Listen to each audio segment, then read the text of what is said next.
We'll see how this works. Hmm? See how this works. Hey. It's already started. That's beautiful. Okay. Thank you. I'm just going to wait for them to get in, and then I have to message.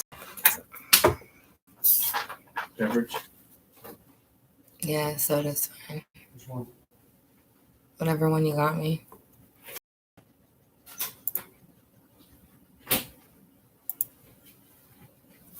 Yeah, I'm just going to give y'all a little bit to get in the room. I am taking care of some other stuff too while I'm waiting. Like I said, we'll just see how many people show up. Like I said, I do have to text somebody because they were not able to find the link. So that's why I went ahead and started the live. So I'm going to message them to let them know, just so y'all know what I'm doing every moment so that way they don't miss out. Let's see.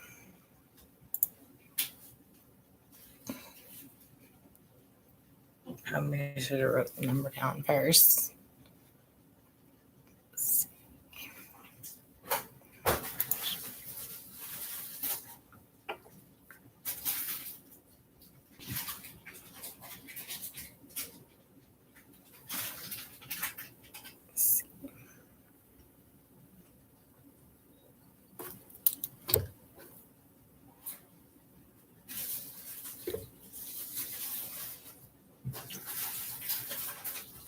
Again, this is our very first class, so it's kind of going to be coming together a little bit differently. So I'm going to text one of the other Patreons and give them the link. And give the room a chance to kind of fill up. I know there's not too many yet, but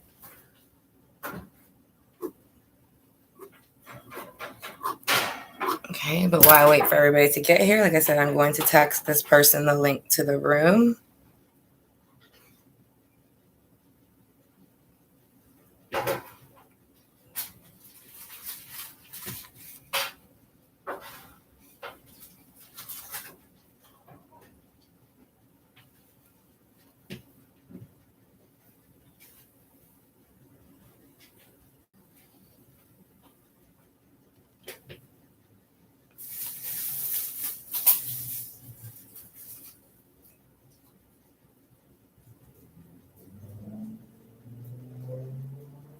All right.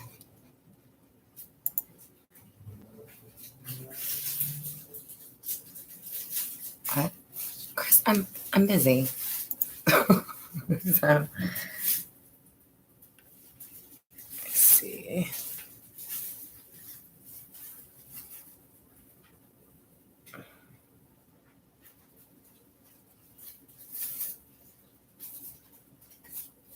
All right, so I'm going to send y'all the links, the ones that cannot find it. All right, so I'm going to send y'all the links, the ones that cannot find it.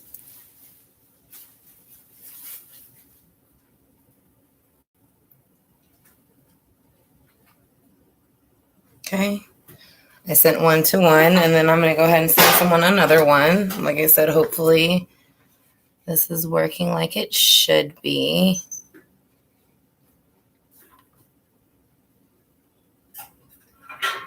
So I got one more number to send out. I don't know if y'all are able to go ahead and text me something if it's working. So that way I know that y'all are able to find it. Like I said, I do have one other person I need to text the link to.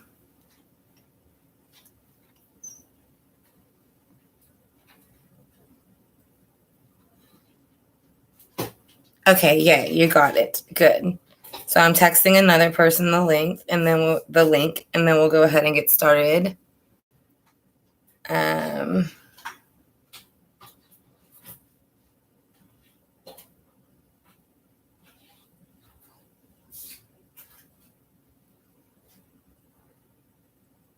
me make sure it's the right number. 285-201-2361. Okay, so we got Star here, and then Ace B should be showing up. I'm trying to see too, Star, if I'm missing anybody's messages as far as them trying to get in. I'm going to text Jay the link too while we're waiting, because she's also part of it.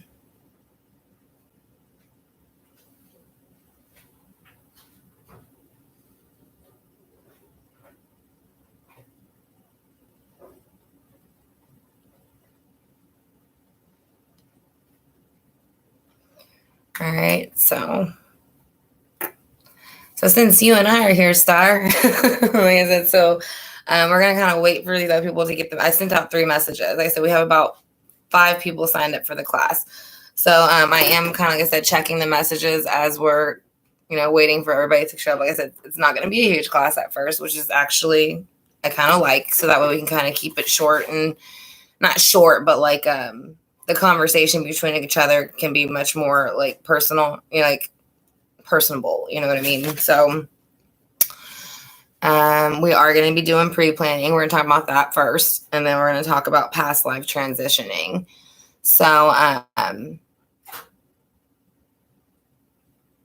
yeah, I kind of feel like that's a good start for us right now, to be honest, like I said, because like I said, I mean, it shows that there's 2 people here, so I don't know if someone else is here that's in the class. It does show that is it unlisted, so it should only be for the Patreons. So unless I'm considered the second person, I'm not sure yet. Like I said, but I did send the links to 2 of the other people, and I haven't gotten any more messages of anybody saying that they cannot find the link. So like I said, I'm going to look one more time before we get started, and then I guess if, like I said, they don't show up, we can kind of go ahead and start. If you want, Star, like I said, and I know it's just you and I for now, but I mean, it's going to be a watchable video for them. So, I mean, they can, like I said, y'all be able to watch it as many times as y'all want. Now, I do know when you do go into the Patreon studio, there's an area kind of on the left where it has like post. And if you look under post, that's where it says scheduled. So that is usually where you should be able to click on it and find it. Now, I'm not sure why if it's not letting you click the post. Were you able to see the scheduled button at all, a Star? Like the link, or would it just not let you click on it?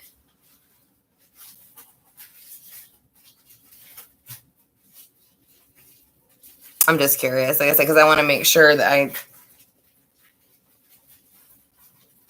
it wouldn't let you click on it. Okay. So it's something that next time I'm going to have to deal with, because I'm not really sure why. It asked me to put in the link to this video when I uploaded it, which I did, but for some reason it wasn't clickable, and I don't know why. So again, it's something, me being new to Patreon, I'm going to have to figure that out to exactly why it's not working. Yeah, it shows me that the whole thing is set up, but it won't let me click on it. So that's what I'm saying. It's a little bit confusing, to be honest. Okay, here's Ace B. So, and I did, I'm waiting for, I am checking it. I know, because like I said, y'all were having a problem being able to click on the link. Like I said, and this was my first Patreon setup, so I did do it the way that it did ask me to do it. But apparently the link was not clickable. So in the future, like I said, I don't know. Like I said, right now we have 5, like I said, and I have like 3 or 4 numbers out of the 5 who were in the class. So for at this moment, like I said, if we still keep having this problem, just next Saturday, I'll go ahead and just text y'all the link right away. So that way, in case you can't click on it and I haven't figured it out by then we can go ahead and y'all already have the link. Like I said, I'll just start the live like 10 minutes earlier so y'all can go ahead and be in the room. So, but if you're okay, Ace B and Star, like I said, if y'all want to go ahead and get started, we can go ahead and get started a little bit.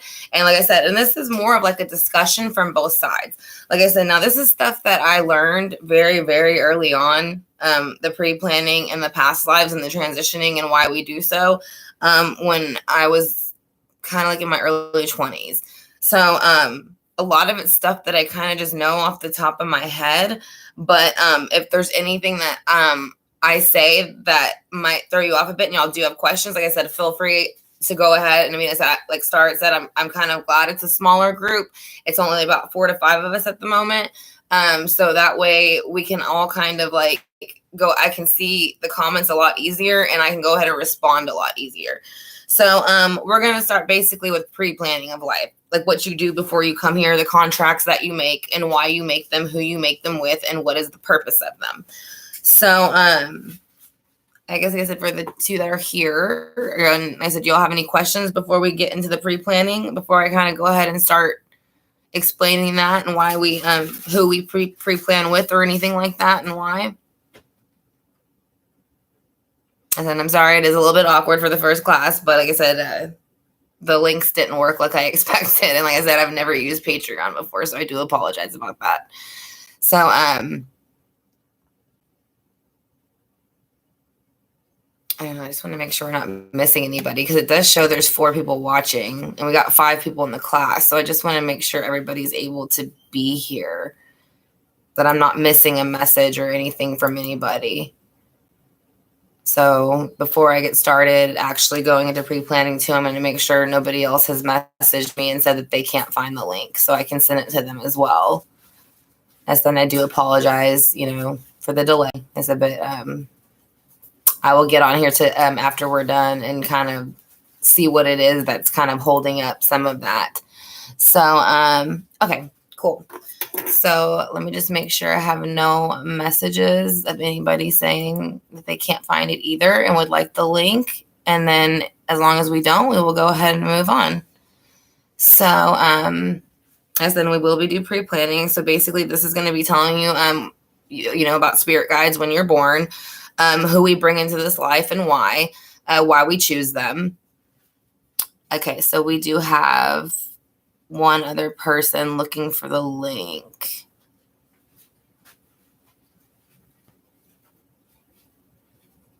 Okay, so let me go ahead real quick, y'all, and I'm going to message her back.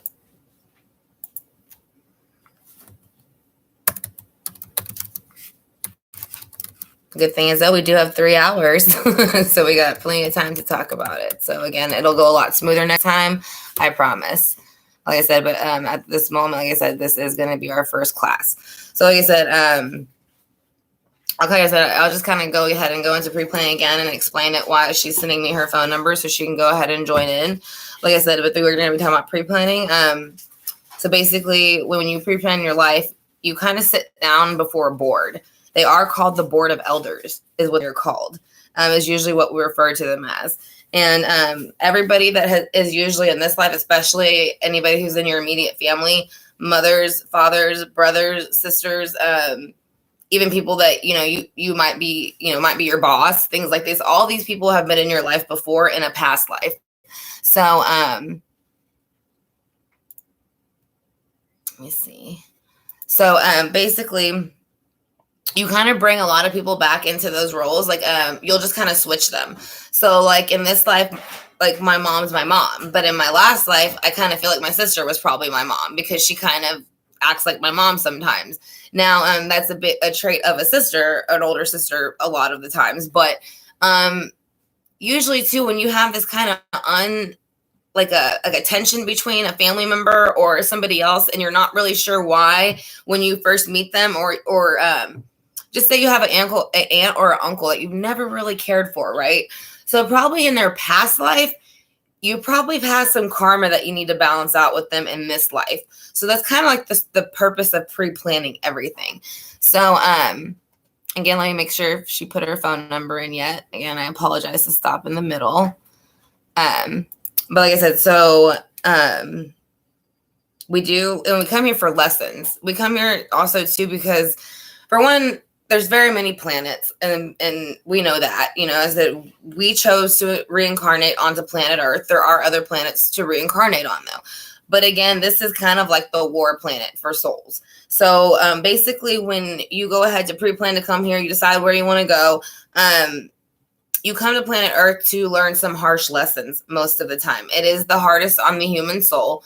And there is a reason for that. And the reason we come here and do it that way is because it's kind of like when you go to another planet, there's not so much negativity and there's not so much things that are so hard on the soul. People, it's a lot more loving. It's a lot more, it's just different. I said it's not the way it is here with all the wars and the disease and things like that. So a lot of souls choose not to come here. So, and it might be souls that are within your tribe, your soul tribe on the other side. So that's what I'm saying. So, y'all might have all sat down and someone really wants to experience planet Earth, right? And then, they've never been and they don't want to come, but you've been. And so you know what it's like and you're okay with go ahead and going there, right?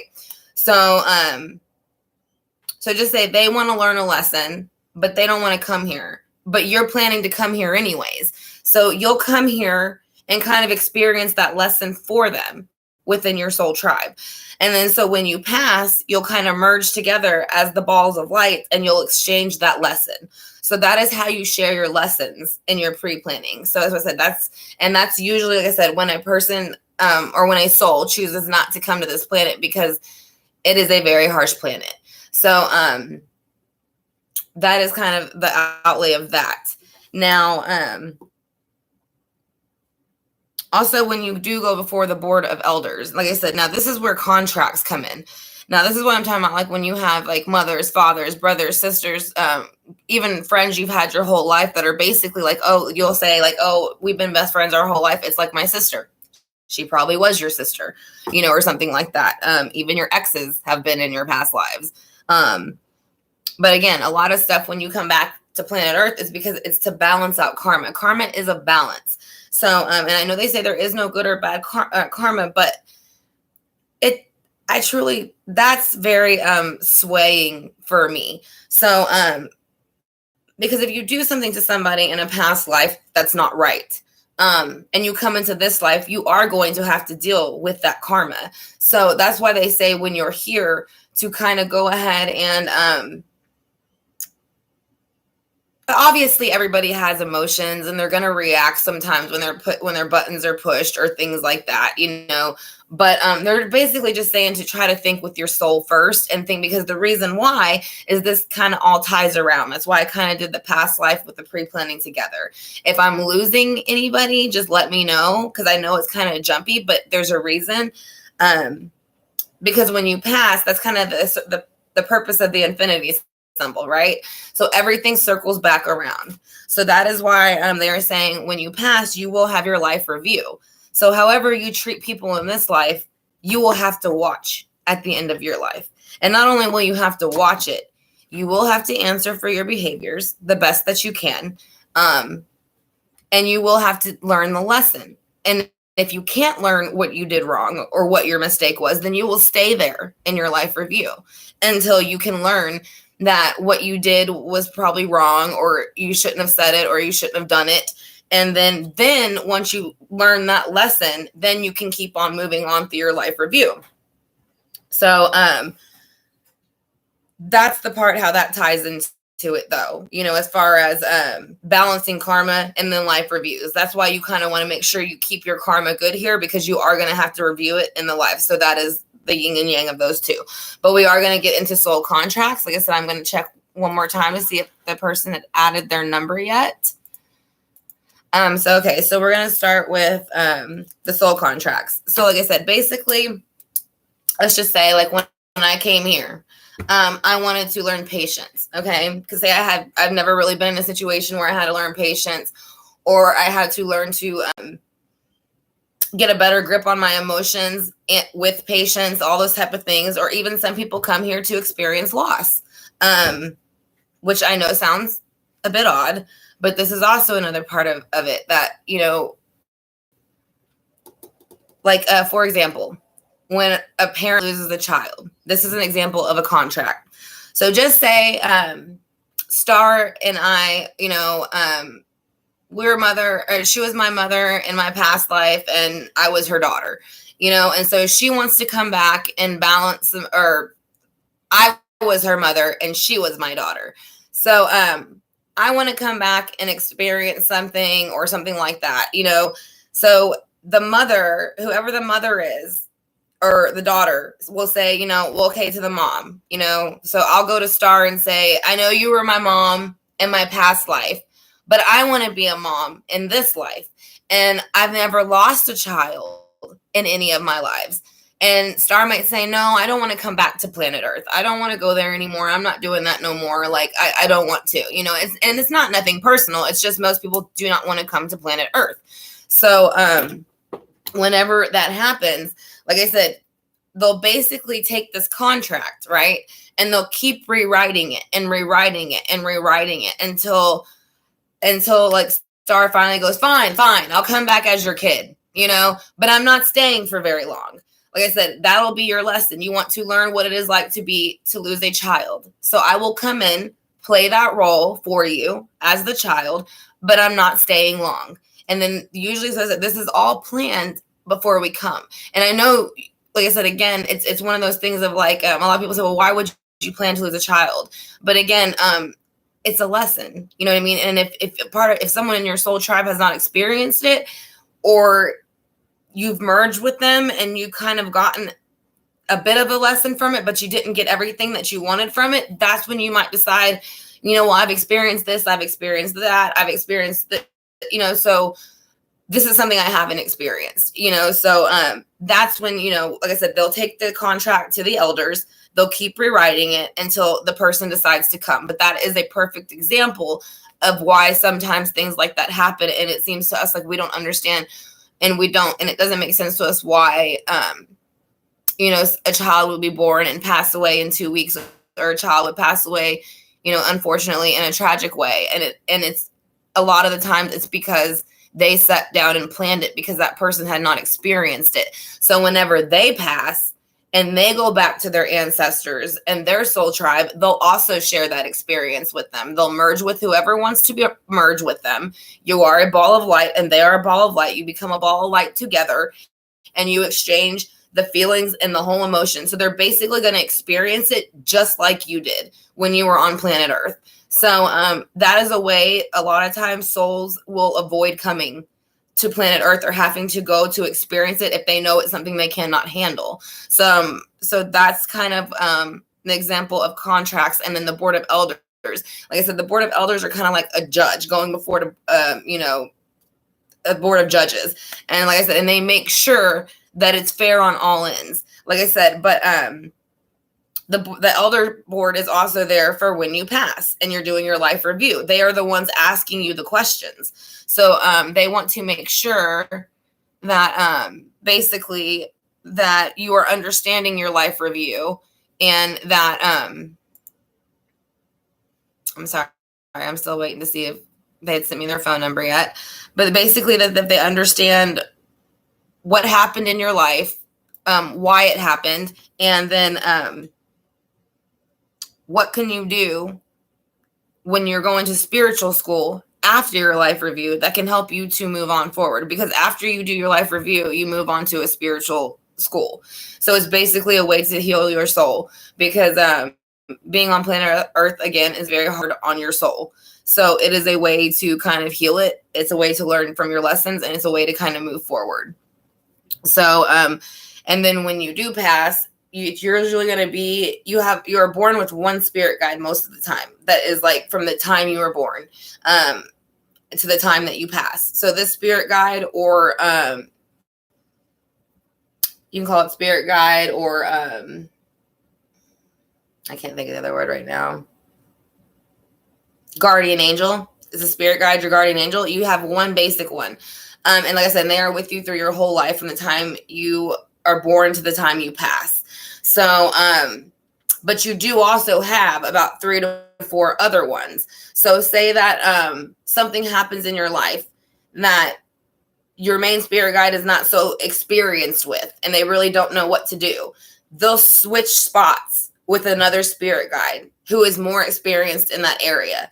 So that way they can help you through it better. And that's usually when you're going through your times of stress, or that's when you're leveling up. And that's when you're kind of feeling spiritually lost a little bit, and you're kind of feeling like you need to know a little bit more or learn a little bit more, or there's something out there that's a little bit more. So, but like I said, your spirit guides will switch spots. And that's when they say that when you kind of get the shadow work starts. So, and the shadow work again goes with karma, kind of balancing out karma. Like I said, and again, when you come into this life, you want to make sure that whatever you do or say, you can answer to and when you pass. And then the goal really is to not keep coming back. Basically, you don't really want to keep coming back and learning the same, because if you don't learn your lesson, you will come back and have to do it over again. So that again is the point of that too. So that's what they say. You would like to balance out the karma while you're here, because if you don't, then it's going to be like a merry-go-round, and you're going to keep going around and around and around. And it's going to be, like I said, people might switch roles. And it might be even worse the next time you come back, like the karma balance, especially because a lot of times when we get here, we don't even know what the hell we're here for, right? So we forget about our karma anyways. But also you can have karma attached to a certain person. So when that happens, the best thing that you can do, to be honest, and this is if this person is just continuously causing a problem in your life, and you feel like you've just never been able to get rid of them. You know what I mean? Like you feel like if this person could just not continue to interfere, then your life would be a lot better. Or every time you feel, or when you see this person, you just feel like every time you just have this, you're just not happy with them. There's something about them that it's just not, you could actually have something called the ethereal cord. And it's running, it's kind of like an umbilical cord. It's what attaches your soul to your body. So whenever we sleep at night and they say what we astral project into other realms, that is usually what keeps your soul attached to your body, is the ethereal cord. It is also known as the silver cord. So like I said, but it basically looks like an umbilical cord. So the body is the only thing that needs to rest, not the soul. So the soul gets tired at night. Not the soul, I'm sorry. The body gets tired. So that's when you sleep. But your souls don't get tired. So whenever your body's sleeping, after a while, your soul gets bored and it kind of takes off. And that's what I said. And that's why you have your ethereal cord, the silver cord attaching your soul to your body. Like I said, and that's when you will astral project into other planets. You can go visit your ancestors if you choose. A lot of the times, you have dreams and you're in certain places and you feel like you were really there. You probably were on another realm or another planet or another, like I said. So, and that happens a lot when you have reoccurring dreams. It's because once you start to astral project, you will kind of go to the same places, like as far as other planet like realms, other spiritual realms. Like I said, and there is different levels even once you pass, and we will get into those too. But there's like a low level, a medium level, a high level, and then a level you really don't want to be in. And that's the people who aren't learning their karma. So we will get to that too. But that's a little bit more detailed as into if you're not trying to balance out the karma between, a past life, this present life, or like I said, it just depends on what you want to do. Like I said, but of course, nobody wants drama or karma or any of that. So the best thing to do is try to avoid that and handle it the best way you can, and kind of always try to put yourself in their place and somebody else's place and think like, how would I feel if this was happening to me or this was being said about me? How would that make me feel? Like I said, because again, when you pass, if you did that to somebody, you're going to have to watch your life from beginning to end. And when it gets to a point, like I said, again, where something happened that maybe was overkilled or overdone, and it was like it went too far and it really emotionally damaged somebody else, you're going to have to actually go into their body and see how they felt during that experience. So if you cheated on somebody or was emotionally physically abusive, emotionally abusive, any of those things, like I said, you will have to physically feel it and emotionally feel it just like they did. And like I said, and that's where the lesson comes in. If you can understand you're wrong and admit you're wrong in that lesson and what you did, then you can continue on with your life review. And I said, now when you don't, that's when you get put in that top level of like you're not learning your lesson. So that's kind of the level you don't want to be in. That's kind of like the level where some murderers kind of linger in, serial killers. Actually, Ted Bundy lingers there a lot. He is very arrogant. So that is a level you just kind of don't want to be, like I said, because it's not even so much that they're not learning their lesson. They don't learn their lesson, but they choose not to learn their lesson. So that's kind of like the timeout area. There's a timeout area. And so if you can't learn your lessons and you don't want to spiritually grow, they're not going to force you to, because again, you have free will. So they're not going to force you to behave or do what you're supposed to do, but they will put you in spiritual school timeout, kind of, and you will not be able to join the rest of, the spiritual side and the 5D realm with everybody else who has gone through it and who is trying to balance it out. Like, for example, like I said, had Ted Bundy. He still is very much in that realm where he is like, I'm Ted Bundy, I did this, I'm proud. He's not learned his lessons. He's not trying to. He's still stuck on what he was when he was here. So, but Charles Manson is in the middle level, kind of. And he's in a level of where he's trying to, even though he had said it, you know, he obviously didn't kill these people by his hand, but it was by his word. So that's just as bad. But he's saying, like, right now, he actually is trying to mend those bridges, or, you know, build like mend the relationships with the people that were murdered, like Sharon Tate and people like that. He works with them on a spiritual side with teachers and with, you know, with greeters and spiritual healers, how to go ahead and express themselves to each other. It's kind of like therapy. It's like he kind of meets up with the people who he kind of who he treated wrong in this life, that he mistreated, and it's kind of like they have a little therapy session, and they kind of have to figure out, you know, well, not figure it out, but kind of accept where they hurt the other person at. And that is part of spiritual school. So that is how you kind of level up to where you're supposed to be on the other side to get to the other side. So let's see what else we have.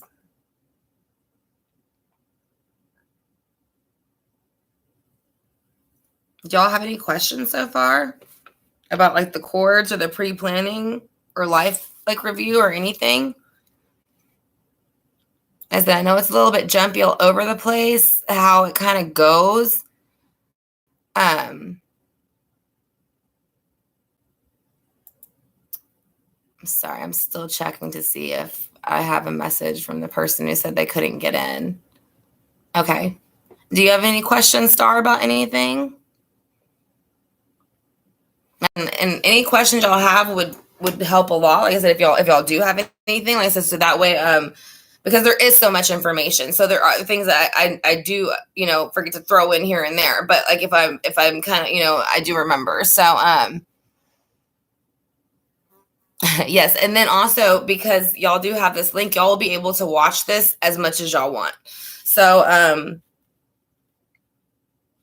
but yeah, pre-planning. Like I said, again, you know, we plan who we bring into this life with us. We plan why we're coming here. We plan who's going to be a part of it. And then we also plan these lessons for the other people as we're coming in to help them so that they don't have to do it themselves. So, and that's also the point of us doing it for Source or God or whatever it is that you believe in. Again, he does not reincarnate onto any planet. So you could even be doing one of your lessons for Source. Like I said, so whenever you pass, you will combine with Source with your light, and you will exchange that information with Source himself. Like I said, because again, he is your father. You know, like I said, on the other side, he is our father. So everybody is related. Everybody is brother and sisters. We all come from the same place. So that is something I want to make very clear too. When people, you know, get stuck in this of like kind of stuck in a rut of maybe treating a certain person a certain way, or or even more like racial problems come in. It's like, you know, there is no colors really. It's like color of skin is just something that you're born into. Like I said, one person might decide to reincarnate as, you know, a Caucasian person because they were African American in their last life. So they want to know what it's like to be African American and Caucasian. They want to see what the difference is.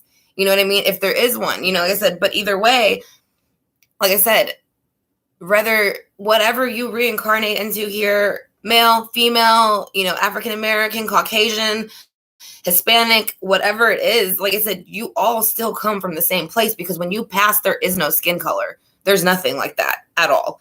So basically, I said, we all are brothers and sisters, like it says in the Bible, you know, like I said. So whenever you're also dealing with people, you do want to remember that we are all related, and we all did come from Source. We are all born from Source. And actually, there's numerous ones of us. And that's another thing that, like I said, this wasn't, and I'm glad I'm trying to start this. My brain's kind of kicking in about some of the other things.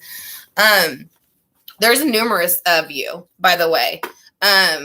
For example, Ace and Star, there's about 6 of y'all walking around right now. You don't know it because you're here and you're not attached to that mentally. But right now, Star can and Ace B can actually be incarnated on another planet. Or you can be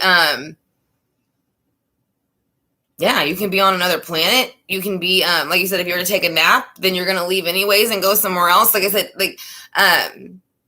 usually, like I said, there's many different realms. I want to say at least 5 to 10. I want to say I'd have to look it up to know the exact number again, but they're all kind of different. You know, you have your lighter ones and they get a little bit heavier and heavier and heavier and heavier. And then you hit like planet Earth and then all the kind of stuff that's even worse, right? So like whenever you like I said, because you have one main soul, but like whenever you get ready to go into each one of your lives, you split off into a different part of you.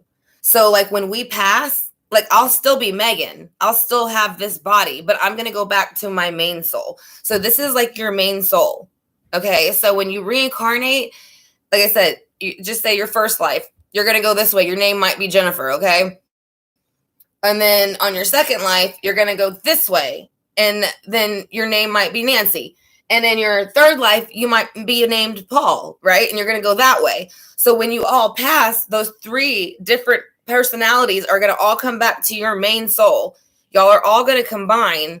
And then y'all are all going to share your experiences with your main soul. So I know that sounds a little bit crazy because it's like, well, how can there be a bunch of me walking around? But there is. It's one of those things that it's kind of hard to exactly explain. It's kind of where you have to get a little bit deeper into that. And it does take kind of a while to understand it. You kind of have to really research some of it. But yes, whenever we reincarnate into this life, our main soul will split off. And that's how it works. So like I said, you can have, this will be, just say, this is the actual real Star soul or real Ace B. So yes, you're a doppelganger. There you go. That's the best way to put it. You're a doppelganger. So like I said, and that's the way of experience different things, right? Because if you're a main soul and you want to split off and experience being a male African-American in this life, but in this life you want to be a female, Hispanic woman, you're going to have to be able to split off into these different bodies, correct? So then once you pass, like I said, you come back. Like I said, you'll always be who you are, but there will be a main soul that you are connected to. And the other ones are still you too, if that makes sense. Y'all all come back to your main soul and it makes you. So, right. In your souls. And that's the point of actually a lot of sleeping, because you kind of need a mental break, to be honest, from planet Earth. Like I said, I mean, I can only say planet Earth because I've only, in this life, this is all I remember is planet Earth, correct? But we do know that it is considered a very harsh planet. And most, like I said, most souls do not want to come here. There's one other thing I want to mention too, so I'm just writing it down so I don't forget. But yeah, people don't want to come here, so it's one of those things. So when you go to sleep, it's a way for your soul to take a break from the human body and kind of go to where it is. Because if you ever notice, a lot of times it's whimsical places, or it's like I always have the dreams of being in a place somewhere like Atlantis. Like I love water, I love sea animals, and they're just huge sea creatures. And I've talked about it a lot of times in my lives. So that is the place that I know I go to, because every time I go there, it's exactly the same. You can almost think about going somewhere and you're there. It is run on very much of water and crystals. So again, it's like much like Ace B said, it is like having a doppelganger, like I said. But the doppelganger is more for the soul when it splits to the different lives. Now, what Star is saying is kind of like for your soul itself in this body, in this life, is to take a break. And that's why we astral project. And again, your soul doesn't need to sleep. It's just the body. So your soul gets bored while you're sleeping. So that's why your soul leaves. So, yes, and I've said that too. I said I have already decided once I pass, I am not trying to come back here. So that's why I'm trying to have no karma whatsoever, the best that I can.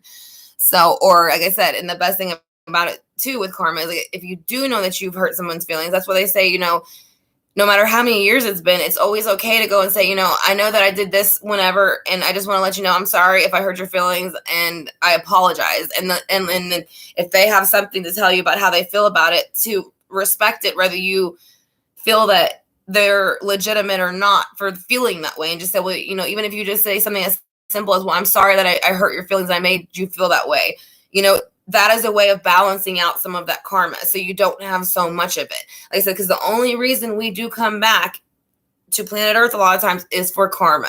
So that's why I said you just kind of want to keep your karma low, because that's the only way, we can go ahead and stay on the other side where we are and not kind of have to worry so much about coming back again and again and again to rebalance. Because some people don't learn their lessons at all. They'll come back 10 times in the same situation, and it never gets better, so that's what I'm saying. And you don't want that to happen. So I don't want to say like be high and mighty about it or to be perfect. But again, like I said, I think you just want to stop before you do something a lot of times. Like I said, and again, this is hard because like I said, we are human beings and we all have feelings. And especially when we feel that someone has very, very disrespected us. And I can say that even for myself recently, like I said, sometimes you jump back and you do say things back, like I said, but, the important thing I think is to learn your lesson about that behavior, even if you aren't able to communicate with them, just to even sit within yourself and say, I could have handled that differently, or something like that. That is a way of learning a lesson. So that's very important too. You don't always have to go to the person directly and go, oh, I'm so sorry. Like I said, but as long as you learn, that the way, like what happened probably wasn't a good thing, then you learned your lesson. Basically, you've learned that, and you don't do it again. So that's kind of, like I said, that's a way of balancing out your karma while you're here, so you don't have to do it when you pass. So you're an earth girl. Yeah. See, I go a lot around water. And when I astral project, and actually I think I must have lived like around the kings and queen times. That's why I think I'm like obsessed with the Tudors, because like I astral project to that time a lot, where they wore like the Anne Boleyn and things. That's why I think I love that couple so much. I don't know if I was like one of her like little maidens in her, areas that she says. I don't know. I guess, but in her chambers or something. I have no clue, but I feel like I have such a connection to that time. So I do feel like I lived in the times of king and queens, and then I lived in some type of area where it was very heavy populated water.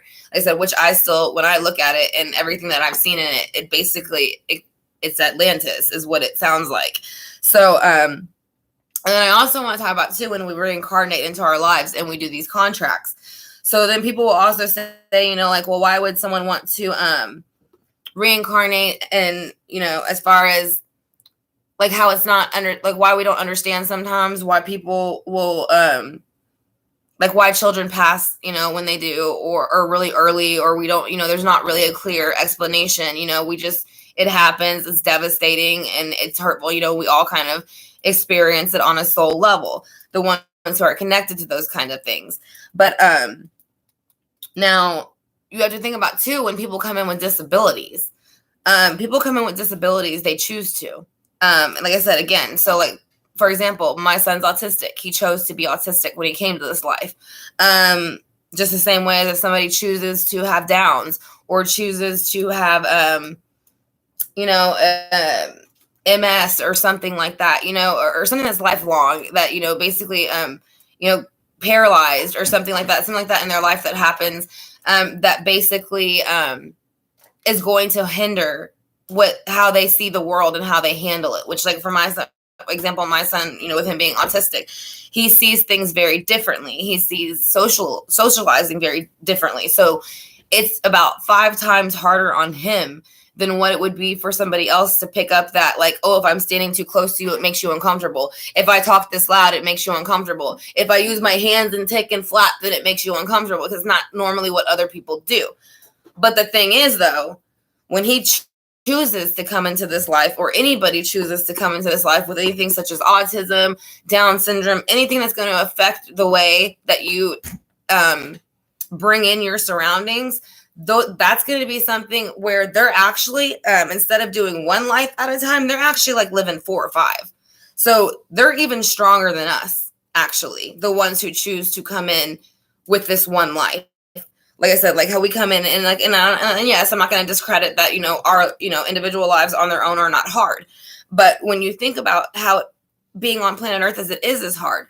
So when you come in with a disability of the mind or the body, then whether it's the mind not aligning with the body or the body not aligning with the mind. So you cannot do or say or act as you would like. So it's almost like, especially the ones who are nonverbal or can't speak. It's like, if you notice, once they started doing the tablets where they could type things out, a lot of these children spoke full sentences. I mean, more intelligent sentences than I've spoke with probably some people who are 30 years old. And these were people who were, autistic, nonverbal, and 12 years old, you know what I mean? And we're doing things like, still, having to wear briefs, things like that, being homeschooled because they couldn't be in a school, just certain things like that. But their brain is completely there. They understand everything. They'll even tell you, like, I know that I'm different and I get frustrated, and that's why I bang, or that's why I flap, and that's why, because I'm frustrated because nobody understands what it feels like to be in my body. And so, as I'm saying, so that's kind of the whole purpose of that too. It's kind of like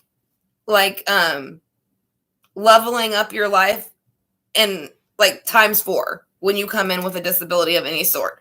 So that is kind of a way too, to where they can say, I want to balance out a bunch of karma and I want to do it at once, and I don't want to keep coming back and forth. I don't want to do it anymore.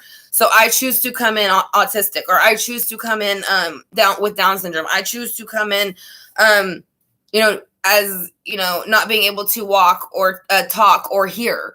Like I said, because this all adds to the difficulty of us being able to grow spiritually here. So that, like I said, they grow not only more spiritually, but they are much stronger individuals than what we are as without those diagnoses.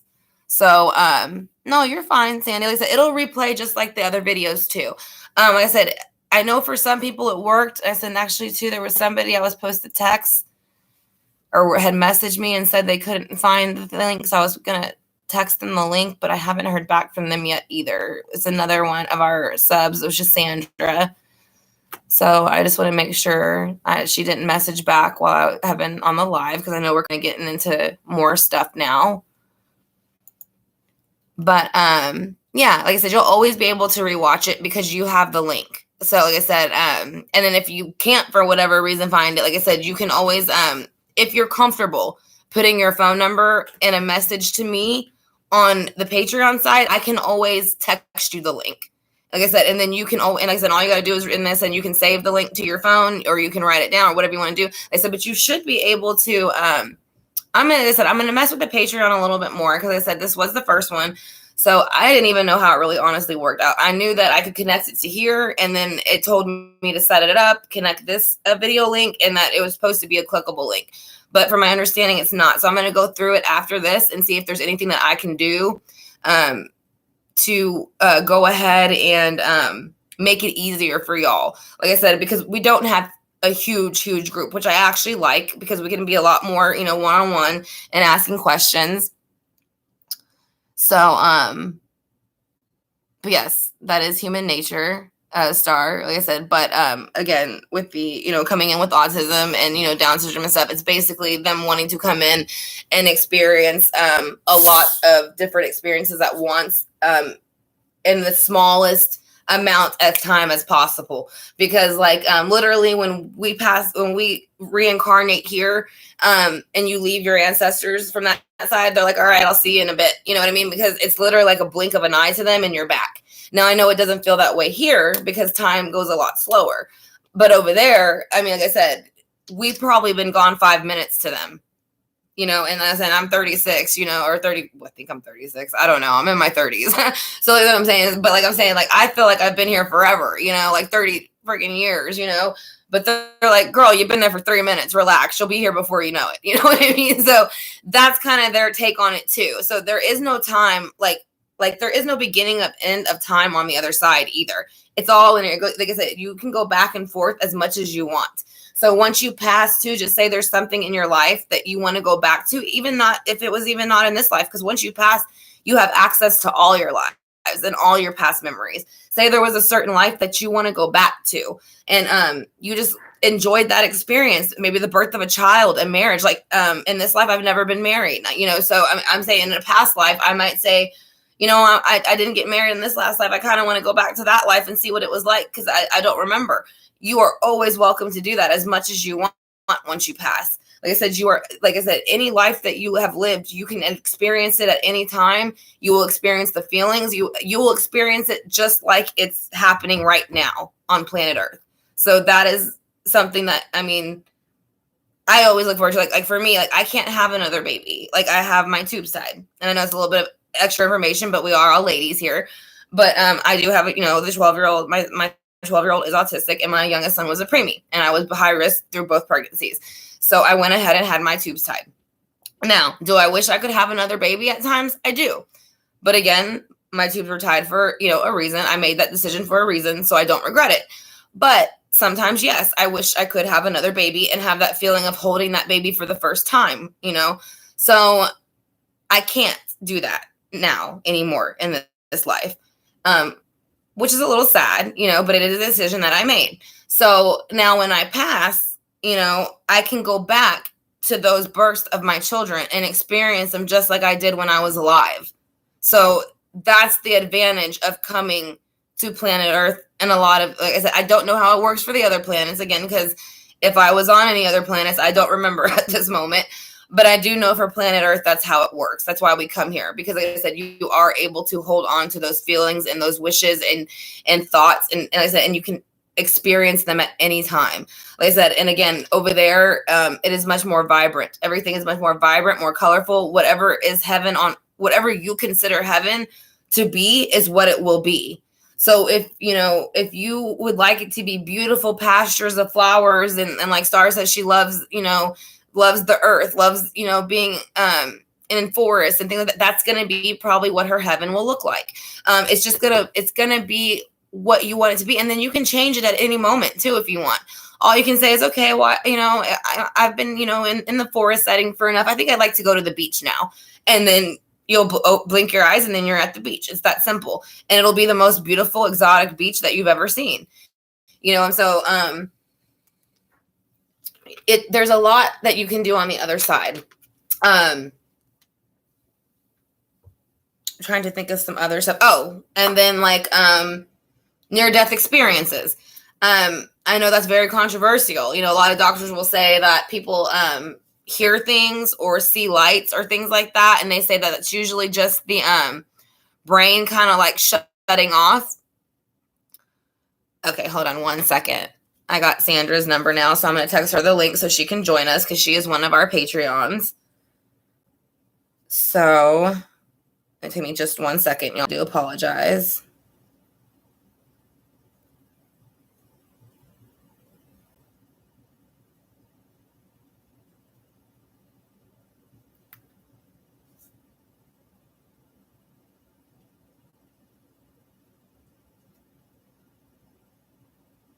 Okay. Let me just make sure that was the right number. Okay. Let me just tell her it's sent, and then we'll go ahead and continue. All right. So, now I was just getting into something and I got thrown off. Oh, that was you. Okay. Good. I'm glad that you found it. Oh, well, duh, Sandra. Like, sorry.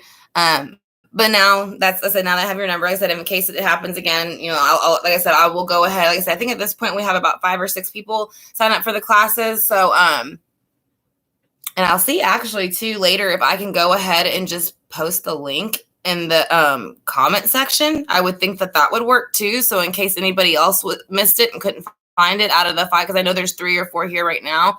There's 3 here right now, but like I said, there is about 5 or 6 of us. Like I said, I just want to make sure that everybody is able to get the link later on. So, but I was starting to talk about something else, and then my goldfish brain kicked in.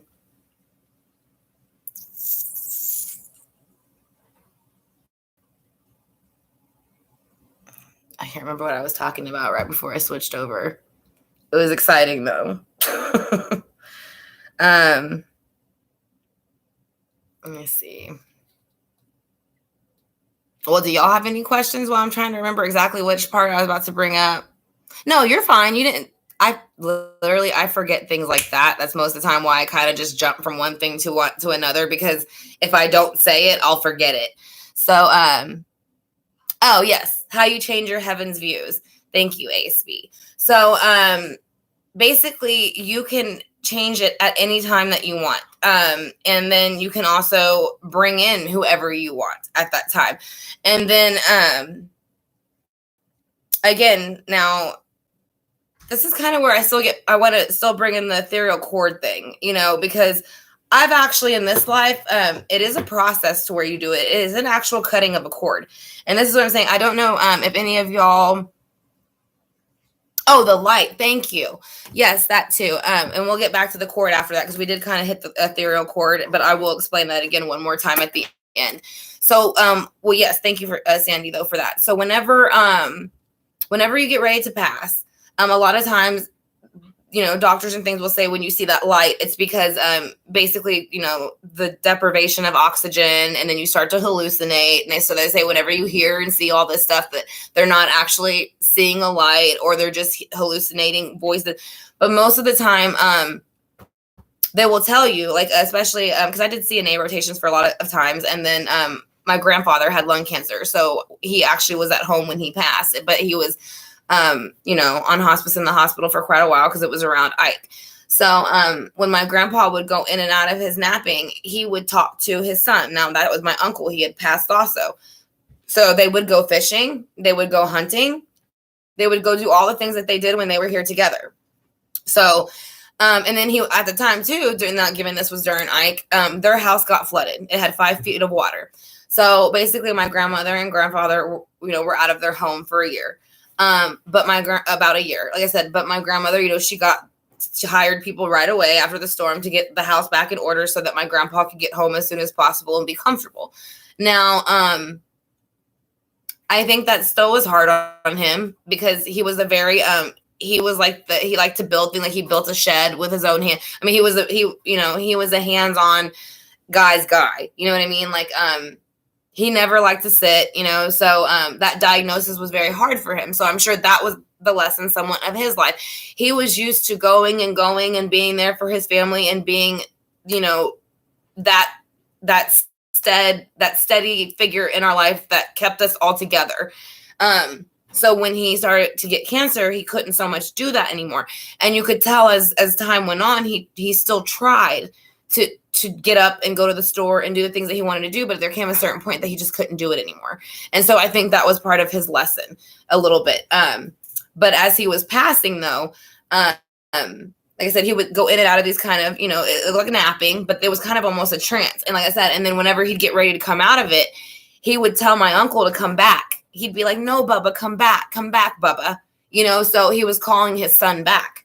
So that's why I don't believe so much in the hallucinations, and that it is ancestors that are with you. And also when people are sick like that, whenever they're doing chemo or they're sick for a long amount of times, they usually transition like that during chemo. Whenever they're napping, you'll notice, like I said, my grandpa would even during some of these naps, they said he was a builder. He liked to build things. So he would sit there and mess with the doorknobs, like he was screwing in doorknobs at the house that they were rebuilding. So he was astral projecting out of his body and watching his house be rebuilt for his wife. So literally my grandma and him were back in the house that day that he got home. It was, I want to say Christmas Eve or the day before, but he was home for 2 hours and he passed. So basically he waited to make sure that this house was completely redone for my grandmother, completely okay for her to move back in. like I said, hospice brought him home, I want to say about 12 o'clock or 3 o'clock that afternoon. And then he died about 6 o'clock that night. So like I said, so he waited literally till he got home to make sure that his wife would be taken care of. So that is, I guess, my point with that too, with seeing the light and them transitioning and the different ways that you can. Now, when you're knocked out of your body from an accident, you don't have that transitioning. And that's usually when you have the greeter. That is going to be an uncle, an aunt, or your spirit guide who's going to literally come and take you by the hand and take you to where it is that you need to go. But like I said, as far as like when someone is sick like that, though, a lot of times, like I said, with my grandpa, he would do that quite often for months and months before he actually passed. So I think when he passed, he already kind of had an idea of where he was going. So it wasn't so scary anymore, whereas in the beginning, I think it was scary for him. But like I said, as it got closer to him passing and my uncle helping him transition by showing him, look, we can still fish, we can still hunt, we can still do all these things, and you can still be part of your family, and so that helped him to transition. So when he got home, even though he was only there 3 hours, he was okay with letting go, and he knew that my grandmother would be okay and taken care of. He knew that he could still see her and take care of him from where he was because he had already done it. He had already helped, with his spiritual energy, project to help rebuild the house, to help, keep her energy strong. So he knew, like I said, once she got home, that he could go ahead and pass and she would be okay. So, but again, that is what I'm saying. They're talking about the hallucinations and the seeing the light. You do see a light, and it is not hallucinations. It is spirit guides, it's ancestors, it's loved ones, it's anybody who is there to help take you by the hand and help you to transition. That is what they're there for. Now, if you have a near-death experience, that's going to be quite different. And what is going to matter is if you actually hit the light and go into the light, or if you stop before you get to the light. Now,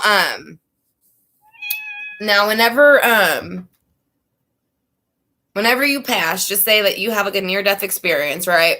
That you're in a car accident or something like that. So most of the time you get pulled out of your body before that ever happens. So you're not going to feel it.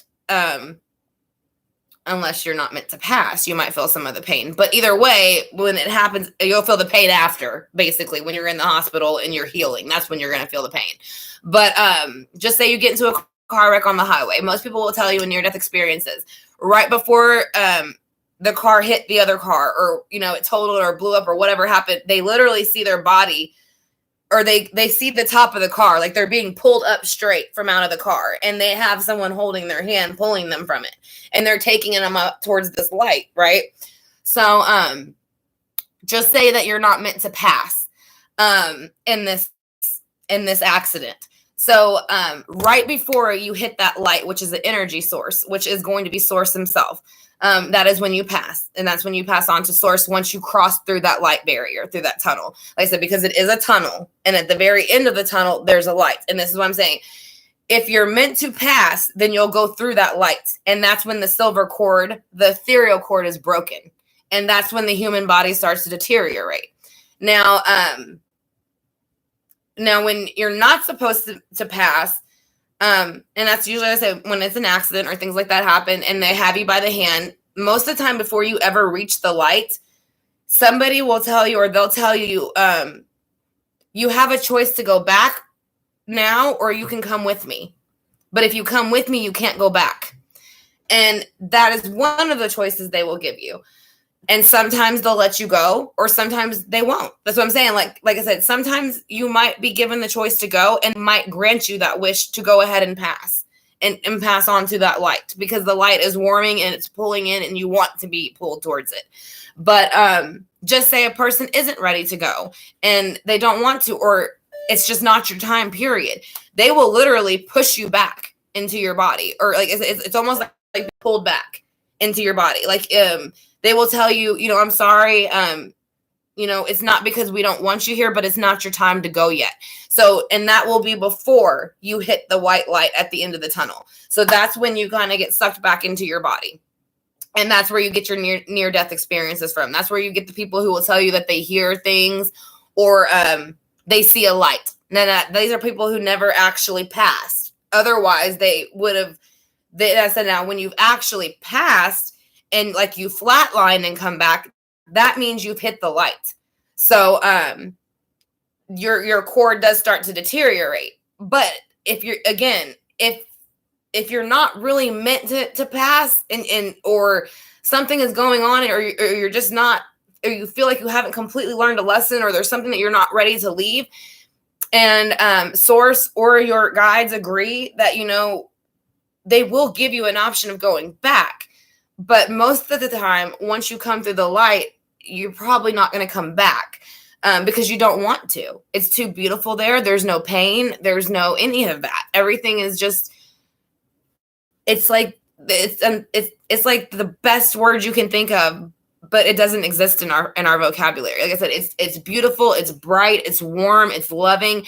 It's just everybody is there to welcome you and hug you, and and then when I say people, I mean, like I said, it's balls of light. You become engulfed into this source ball of light, and it's nothing but love and healing, and that's what you're doing right after you pass.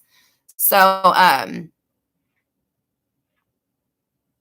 yes, that would be the near-death experience. And I have actually had one too. So I will say that I did not go to the light. I saw the light, but I never actually touched it. So it was almost like I saw the light and wanted to start going towards it, but then the next thing I woke up and I was in the hospital. So that's kind of how that happened. But when people tell you that they actually did hit the light, that's when they'll tell you, oh, it was so beautiful, and it was this and it was that, and I didn't want to leave, but they told me I had to go back, or they gave me the option to go back. And some will say, well, my daughter was going through a rough time at that time, so I wasn't ready to leave.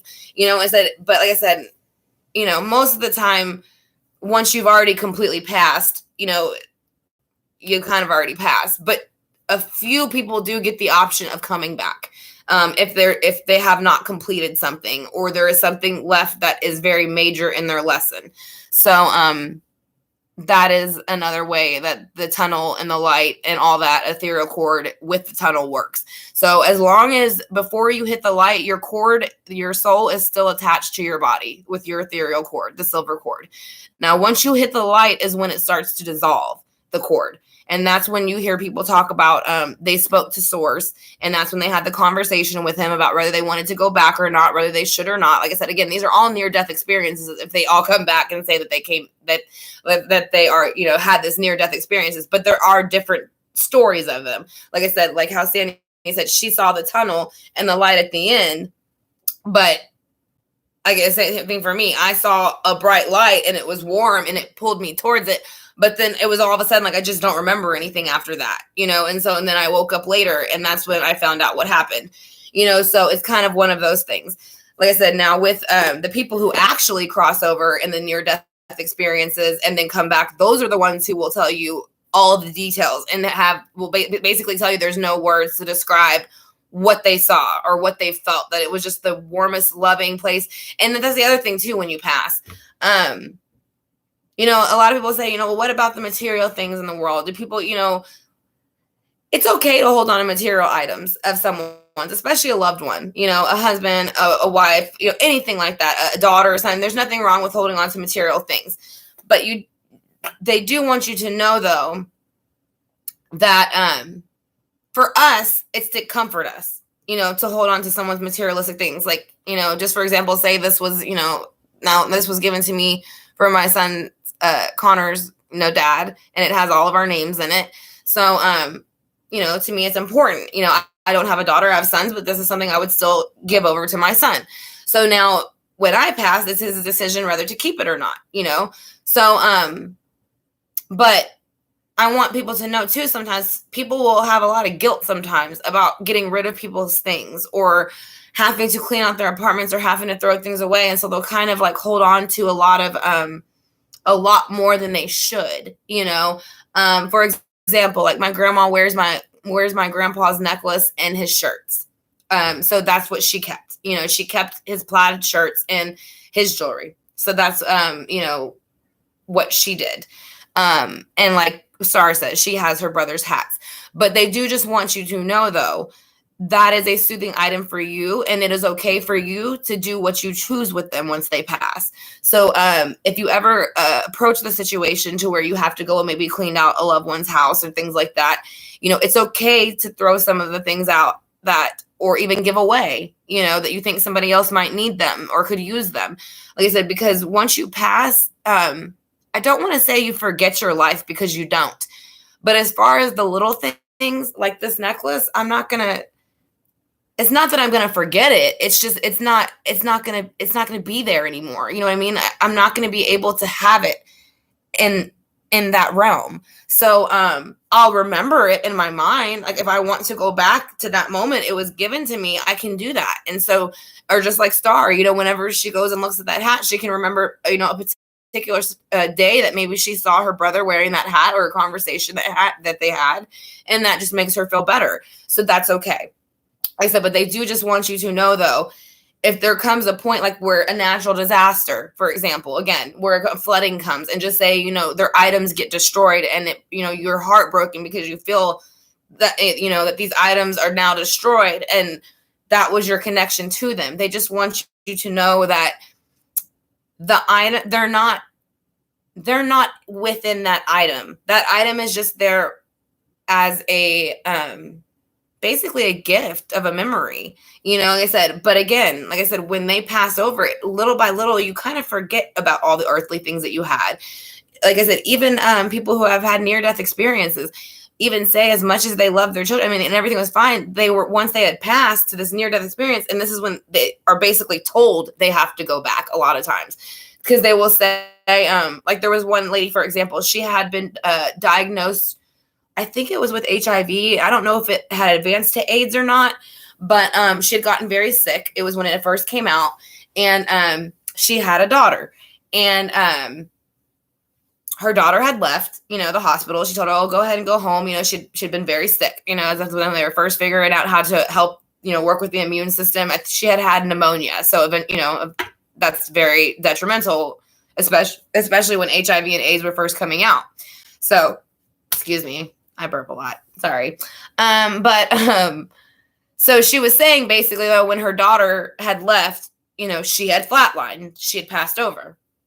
And so when she passed and she was speaking to Source told her, you have a choice. You can go back or you can stay, and he's like, you have your daughter there and things like that. And she said, and as much as I love my daughter, she was like, it's just little by little. It's like, it's not that you forget it. It's just you're so in awe of where you are and how much of the difference the love and things are, that it's like, and you can still watch them. Like they can help you more from that side than they could ever help you from here. You know what I mean? Like them being on the 5D, like I said, they can do a lot more there than what they can help you here. So that's what I'm saying. So she basically, what she said is that it wasn't that she didn't want to come back for her daughter, but it was so beautiful where it was. And she was tired of having, of being sick, that she kind of wanted to stay, but Source told her no and made her come back. And she was glad came back that she did. But again, it was one of those things where, like I said, she really didn't have a choice. Even though she knew she was going to miss her daughter and she knew all kind of stuff, she knew her daughter was very educated, was very well taken care of, had a very good job. So she knew she would be okay. In that sense, she was in a good point in her life. So that's what I'm saying. Like I said, and that's what I was saying about, it's not that you forget what you have here and you just let it go and you don't care. It's just, it doesn't exist in the 5D anymore. So like I said, but you can visit those experiences whenever you want. So even if she would have stayed past, she still would have been able to go and experience that life with her daughter, or watch her daughter still progress until they met up again when it was her daughter's time. So that's kind of how that works too.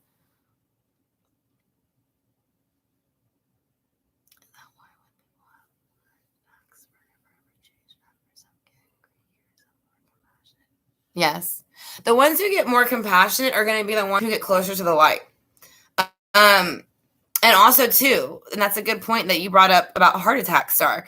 When you notice in a lot of times when people get organ donations from other people, they will start taking on the traits of those people.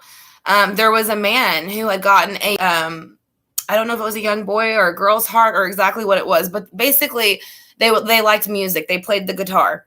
Guy never played the guitar in his whole life. And now he plays it like a pro. Like he pretty much picked it up and started playing it right away and just knew the notes, knew what to do. And he got the girl's heart or the boy's heart. Like I said, and again, they were a musician. So even when you, like, even in my example, you know, I have a cadaver, I have someone else's bone in my foot. So I'm just saying, like, but I'm saying I would think that that's a lot smaller significance than a heart or, a liver transplant or something like that. But if you ever notice too, in a lot of those stories where people have heart attacks or they have to have an organ transplant from another, from another person, they will take on the traits of that person usually. And they will tell you that they don't really know where it came from or that they started changing their behavior a bit. And they were never into it before, but they are now. And usually they're very good at it, whereas they never did it before. So, but yes, the ones that usually are crankier, yes, it could be too because they are cranky that they had to come back. Like I said, and the ones that are more compassionate because they know what it feels like once you've passed. So that would make sense for both situations, actually.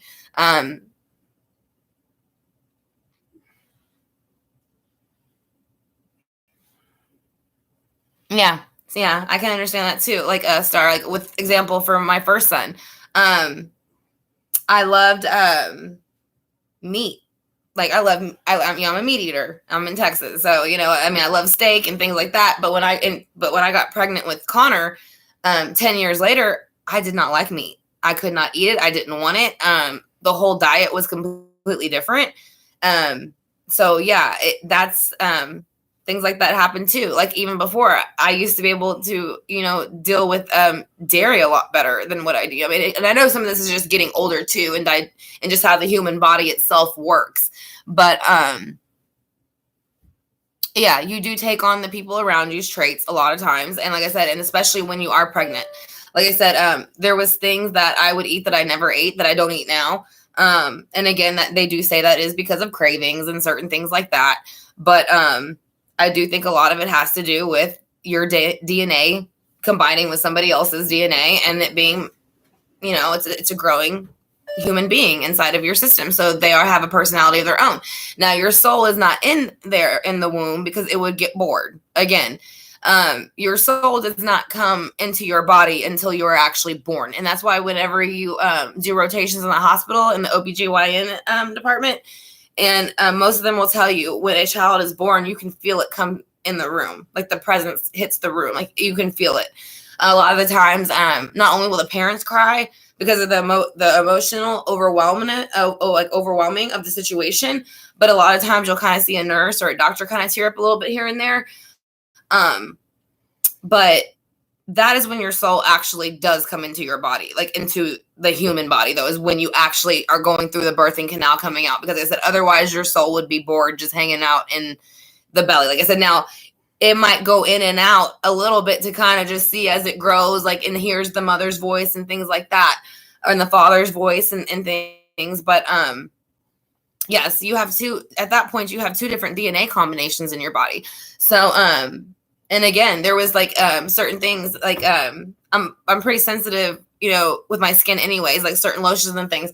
But Connor's is a lot more sensitive with lotions and soaps and stuff like that. And so there got to be a certain point where I couldn't even use certain brands of lotions. And I've never had that problem before. Like my skin would start burning almost like I was allergic to it. And I had no clue why. And it was just like a simple like Bath and Body Works lotion, And then after now, when I use it, nothing happens. But it was only when I was pregnant. So again, it was very, it's very interesting.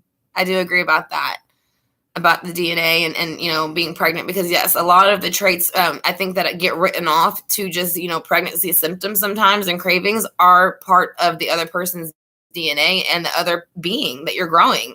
That's their personality. So it's basically like three people in one, like really, because it's them, you, and then your baby. So, does anybody have any questions about like anything like that as far as like how when the baby comes into, I said, and I know that it says, the soul comes into the baby when it is born, into the baby's body when it's born. Like I said, now it might check in and out in between, but it's not going to stay there the whole 9 months. And if it does, it's not, like I said, it's not going to be to the very end to where it's about to be born. But usually you do not hit your body until you literally come out of the birthing canal. Like I said, because, and that's kind of where your guide takes you and leaves you. So then your guide brings you to your body when you're born, and then they're there to take you by the hand and to leave when it's time to leave. So your guide is with you. So nobody ever is born or dies alone either. So that is another thing. I think some people sometimes when they'll say, oh, they were by themselves and I didn't check on them, or that, or like a family member like that or something. They, even if they passed, they weren't by themselves. Like I said, they had their spirit guides. And if they didn't have their spirit guides, they had ancestors, or they had something of the sort come in and help them transition. Now, I know for some people that still is like, oh, well, but physically there was nobody there. But you have to remember, when you're passing, the veil starts to drop. And so you see your ancestors. Like I said, so if their mother has passed, then their mother's going to be there along with their spirit guide. If their spirit guide, like I said, it'll be between the two. Like I said, they'll decide who needs to step in, or who wants to step in, or who is the best equipped to step in and transition with this person. So, or bring them into the transitioning process is probably the best way to say it. So, do you have any questions though, Sandy or Ace B? Or Star? I mean, so now we're about an hour and 20 minutes in. We do have till 5, like I said. So, I mean, we have a lot. I mean, there's still a lot of other stuff that we can talk about.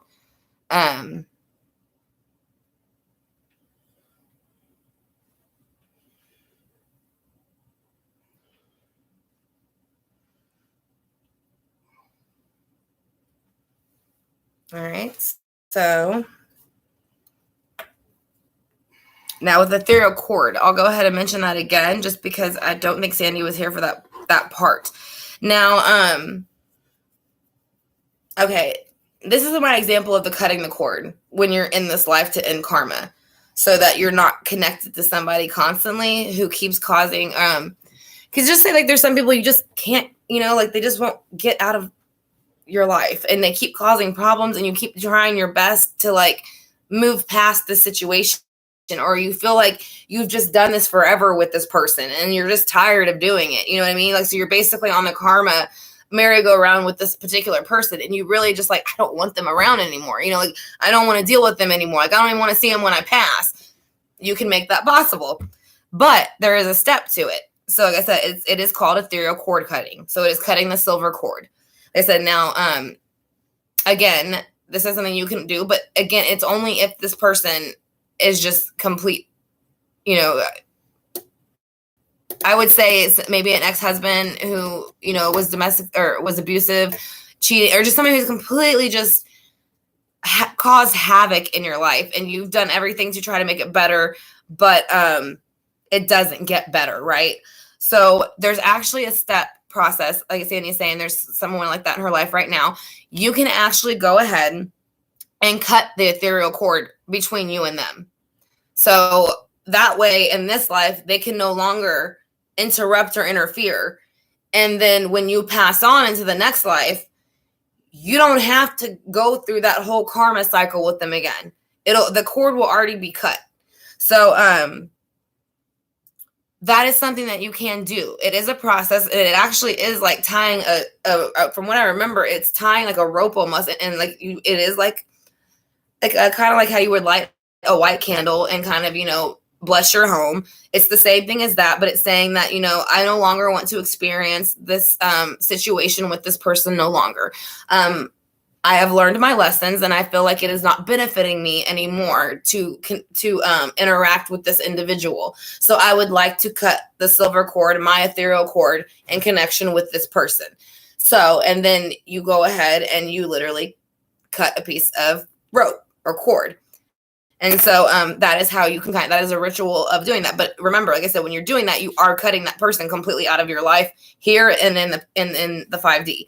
Like I said, now I'm not saying you won't ever see them again, but it's going to be like how you walk past somebody on the street and you're like, hey, how are you? Or you might not remember any of it. Like I said, I only know the process of the cutting of the cord, and that is possible. Like I said, so I don't know exactly how it is on the other side. I just know that when you cut the cord with somebody, it stops them from interfering in this realm, in the 3D realm in your life, and so that you don't have to keep coming back here and dealing with their karma and going on the circle of merry-go-round karma with them. But then you also don't have to deal with it in the 5D either. So, like I said, and I've done it on somebody in my life, and it's not like messing with their free will or anything like that. It's not doing anything like that. It is basically protecting yourself. It's a protection thing is what it is. Because if this keeps happening, whatever this person is putting you through, and it's emotionally causing havoc on your soul, and you're really just trying to get away from this person, and they're just a negative person, or they're just not in a great place and they're not coming out of it, and they're not going to, like I said, this could be like drug addicts, or like I said, people who are abusive, people who you find out who have been, manipulating you and people for years, or just something that you just do not want around you anymore. And you feel like every time this person comes around, like this has just been repetitive things. Like you feel like it's been going on for lifetimes and you just don't want to deal with them anymore. Like I said, that is when you go ahead and cut the ethereal cord. So that's where that comes in.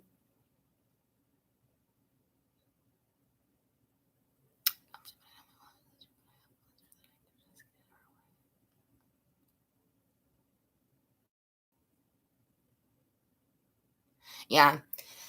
So like I said, with that, I don't know how long that situation's been going on and exactly what it is that she does to make you feel that way.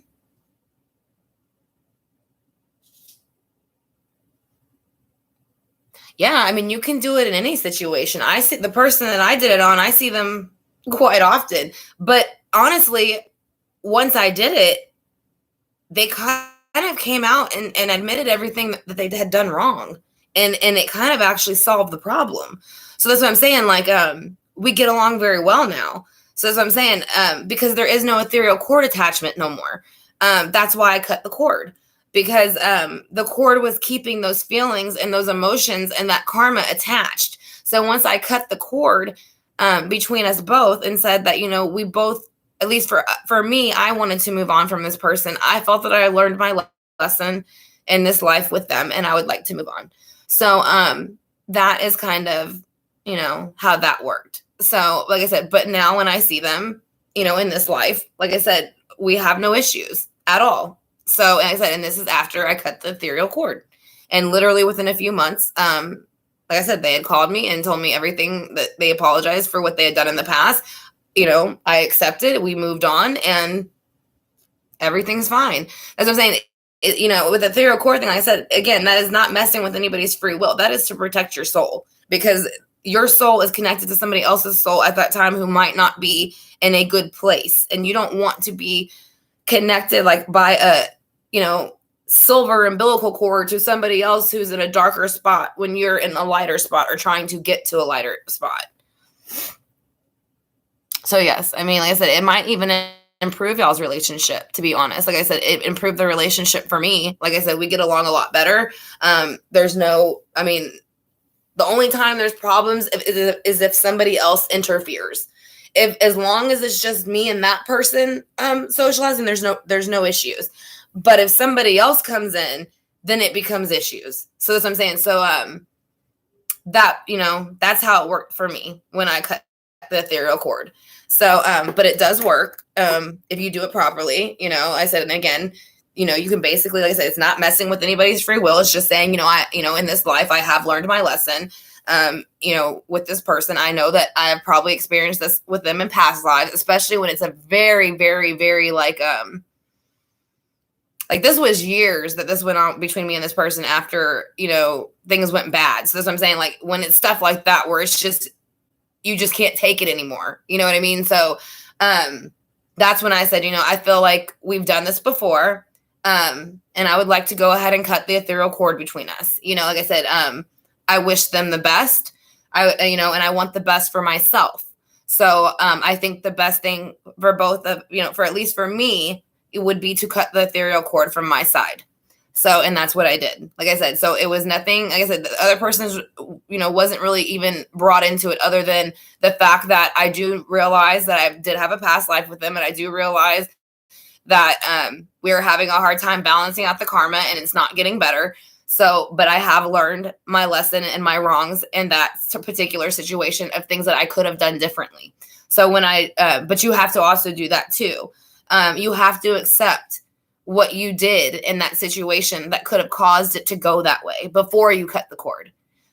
Because you can't just kind of like, even if you don't feel like you did anything wrong, or they did something way wronger than what you did, you still want to kind of like,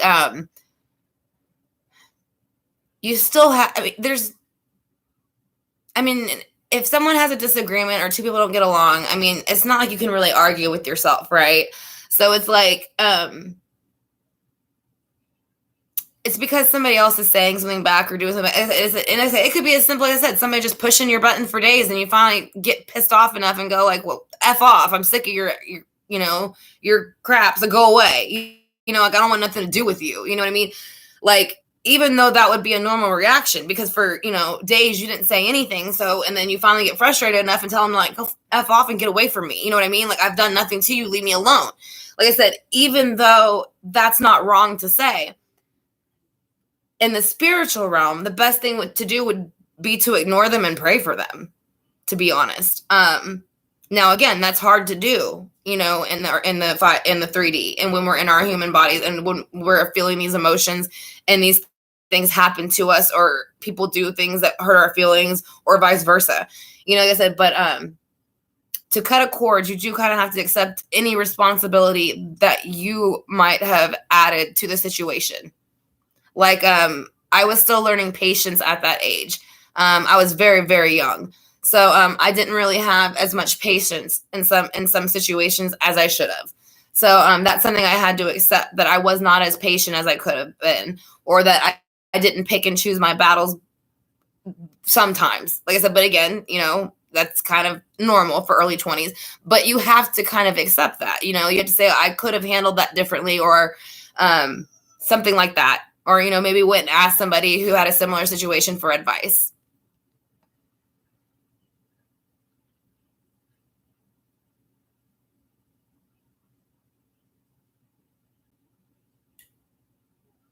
Yeah. So in that situation, Sandy, if it is something that you felt and that's what I'm saying, this person, to me, compared to, if I'm looking at from my situation, what they did was a lot worse. But like I said, even if it was something as little as like, she irritated you enough one day that you were just like, whatever, and just called her some name back. Even just something like that, just saying, I know that I shouldn't have said that back. And that could have contributed to this issue at the time. But like I said, you feel that it is toxic and that it is not helping you, and it's not helping her. So to help you both, the best thing you can do is go ahead and cut the ethereal cord for you both. Like I said, so that way you can both spiritually grow the best that you can. So that would be the best way to kind of go ahead and handle that situation. Like I said, it's not saying you'll never speak to her again. Like I said, if anything, it'll lift the tension. And I said, she might even come to you, kind of like what happened with me. And then we sat down and had a 2-hour conversation, and everything was fine after that. Like I said, and we get along fine now. Like I said, now we'll always be in each other's life because we have to. But it's way more pleasant. It's a lot easier. But I said, but the only times that it isn't is when other people interfere. So that's kind of how too.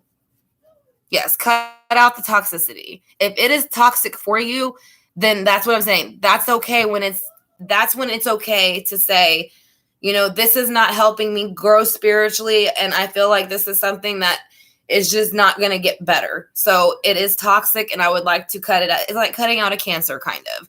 I'm not saying that she is a cancer, but what I'm saying is like, cancer is not going to benefit you. You know what I mean? So if you can find that, if you have a little, nodule growing somewhere and they can cut it out before it spreads and gets worse, then that's what you want to do. So that's kind of the point of cutting out the toxicity, like Star says, and like Sandy. Like I said, it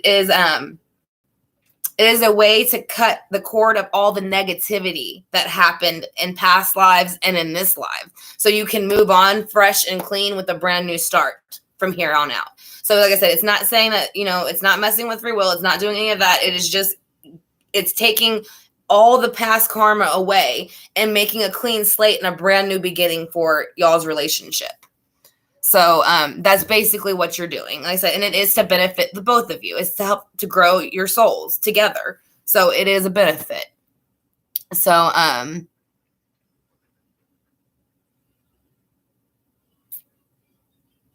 if you need any help with that in the future, Sandy, I mean, I can help you with that. Like I said, because again, it is just a simple protection, prayer. It's actually a prayer is what it is. Like I said, and it is just as simple as, like I said, you can sit there and just say, at this moment, I don't feel like myself and, such person's name are going to be able to come to an understanding at this point or spiritually grow from whatever's going on. Because I feel like there is something from the past with karma that we're just not able to balance out and we're not able to figure out. So I would like to cut that ethereal cord as with them, as far as this situation and move on from that situation so that we can both grow spiritually the best that we can. And that is the best way to go ahead and do that. Like I said, and you can literally just take a cord, like a thin rope or a thin ribbon and just cut it in half. And that's basically cutting the cord. That's kind of how it goes. It's all within the intention. So like I said, as long as it's a positive intention, it does not mess with free will, then it is okay to do.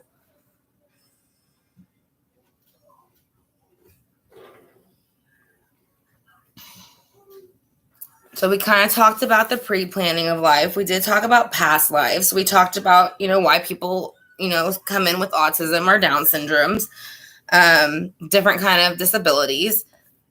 We talked about the ethereal cord, how that works, how it attaches the soul to the body, how you can astral project at night because your soul's bored. So it likes to go play other places while your body's sleeping because your soul doesn't get tired.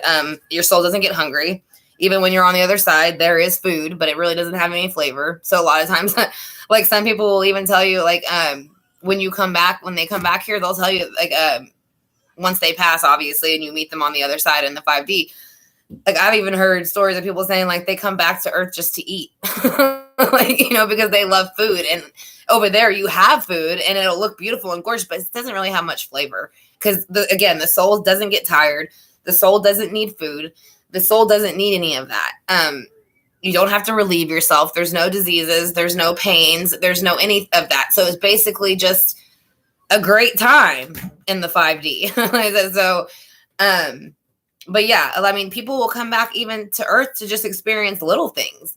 Or I'm sure they can do it on other planets too. I don't know what their diets are like on the other planets because I don't think I've ever been to another one. And if I do, I won't know until I pass from this life. But I do know on this particular planet, though, a lot of times people do come back for little things.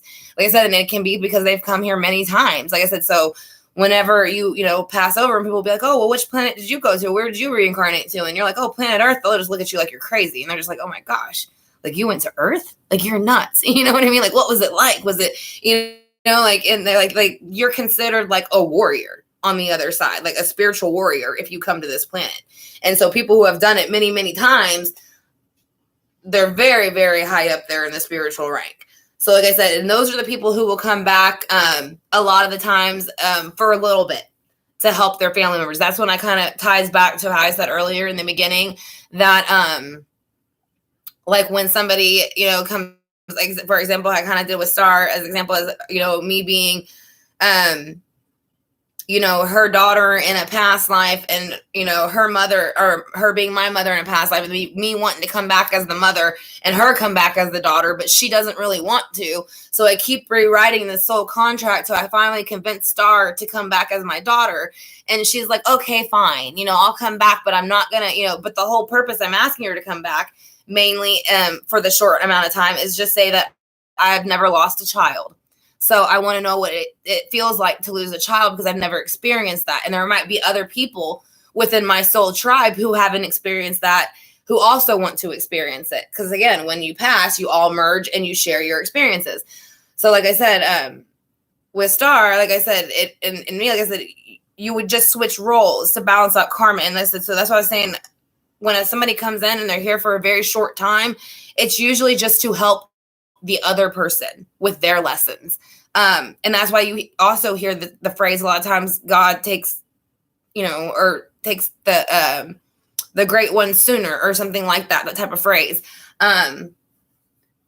Because they're spiritually high within this realm. They've been here very many times. And so basically when they step into these roles, kind of like, losing a child, or losing them in an accident, or, any other way, any other way, stillbirths, things like that. It is a way of learning that experience. So it's a way for both of the people to learn, like I said. And the people who come in for the very short amount of times are the people who really have been here a lot and don't really choose to come back too much. So that's why they're only here for a little bit, because like I said, it's like a blink of an eye from the time you are born to the time you pass on the other side.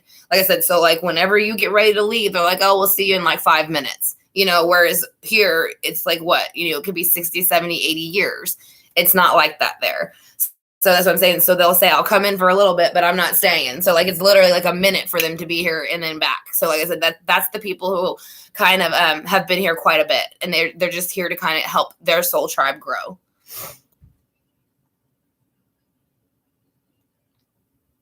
Your guardian angels are a little bit different. Now, guardian angels have never actually reincarnated, have never been on Earth. And if they have, they don't do it anymore. Now, from what I understand, I know, as far as I don't want to say it wrong, but like I said, but I'm pretty sure guardian angels themselves have never actually been reincarnated on this planet. They've never been to planet Earth or any planets in general.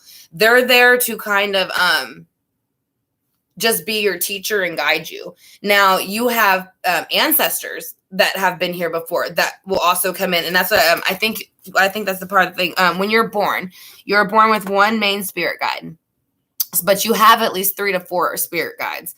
And like I said, and it can be, some can be, an uncle, an aunt, a mother, a father, whoever needs to step in at that moment. And as I was saying about the spirit guides, we do have one main spirit guide or guardian angel.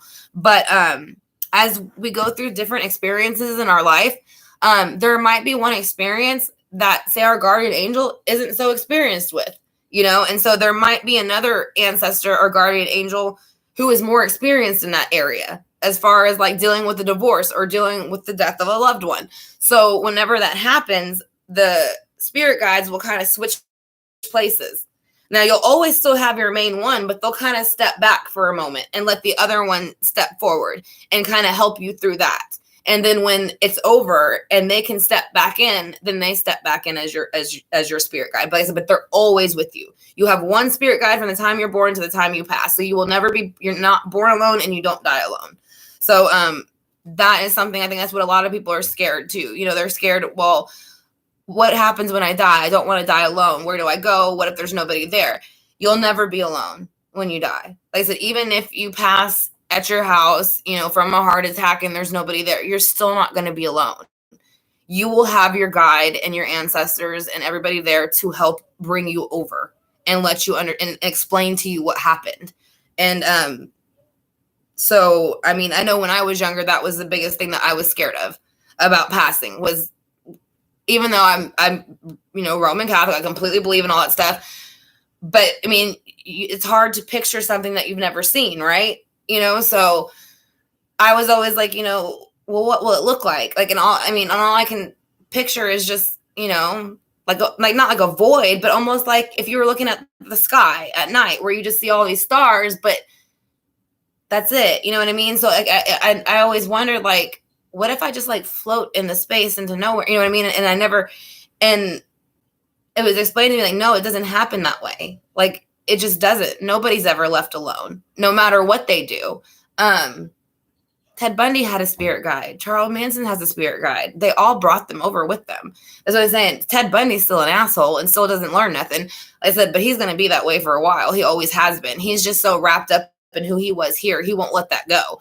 Like, so he's mild down some, but he's still in spiritual school timeout, basically. Now, Charles Manson is in the part where he's basically in spiritual therapy with all of his victims from his crimes. So basically it's kind of like a sit down therapy session, and they're all going to sit there and say how it made each other feel. They're going to have to combine with each other. So Charles Manson would have had to combine with Sharon Tate, I think it was Abigail Folgers, just all of the victims that were murdered by, his words or doing, like I said, regardless of whether he did it with his hands or not, it was verbally spoken. But he will have to go and switch and combine with them. So when, like, for example, when Sharon Tate was murdered, how they murdered her, how they made her feel, every single feeling and emotion and pain that they made her feel, he had to feel. And so then he has to kind of, they'll come to an agreement on that, on whether they feel that they have both learned from that with each other, or she accepts his apology type thing. And then he'll go on to his next victim, and he'll have to combine with them and feel all the pain and torture that he put them through and their families. Like I said, so it is very, very spiritually in depth. Like I said, so you are, as I said, and that's why I say, when you do your timeline or your life review, you are going to have to go into that other person's body, and like you're gonna view it from the way they would have viewed it. So that's what I'm saying. So you want to make sure, like the best thing I've ever heard too is like, make your life good to where it's something that you would want to rewatch. Don't make it to where it's something that, like you cringe the whole time you're looking at it. Like, oh, like, why did I do that? Why did I say that? Why did I behave that way? Like, you don't want to do that, because you will have to watch it, and you will have to feel what you did to all of those people. And they will ask you, what is your lesson that you learned in this? And if you can't figure it out, or you can't understand where you went wrong, then you'll stay stuck in that part of your life review and in spiritual school until you can learn in that certain part that might have been in your 20s where you did something, and before you can move on to what happened next, maybe in your 30s or 40s that you needed to learn from, before you can even move on to that lesson. But most of the time, most people move on pretty quickly. Like I said, it's just a very few amount of people who do not. Like I said, and it's mainly the people who have, like I said, like Ted Bundy, who have big egos, things like that. But again, like even Charles Manson, like I said, he has shed his ego completely. That is the point of also passing over. In this 3D realm, we carry egos too much. And that is why there's so much, butting of heads and back and forth and things like that, because we have our egos, and we don't want them to be hurt or bruised. But when you pass, you shed your ego completely. So that's why it's all but nothing but love and light there. And that's why I said, and that's why it feels warm and everybody's happy and everybody is joyful to be with one another. Because again, we all are brothers and sisters, because we all came from source. Like I said, so we all are made from source, which means that we all are connected. Like I said, regardless of skin color, race, which is skin color, but your sexual preference, whether you're a male or female, it does not matter. Like I said, it doesn't matter if you know somebody in Australia is your brother. Everybody is brothers and sisters. Like I said, because the only difference why we come in different forms is to experience life in those different forms. Like I said earlier, I might have been, African American in my past life, so I decided to come back as Hispanic in this life to see the difference. Whereas you could be reverse the next life. They'll come back as an African American in this life, and then because they were Hispanic in the last one. So like I said, that's another reason for that. Like I said, so that's part of the contracts and pre-planning and things like that. So again, I know I've kind of just been talking a lot. So, but do y'all have any questions about anything, or just anything that you're curious about that I had mentioned that they all would like some more clarity on, maybe? Or just anything that you've always thought about, like before, you come here or after, or anything like that I could answer for y'all?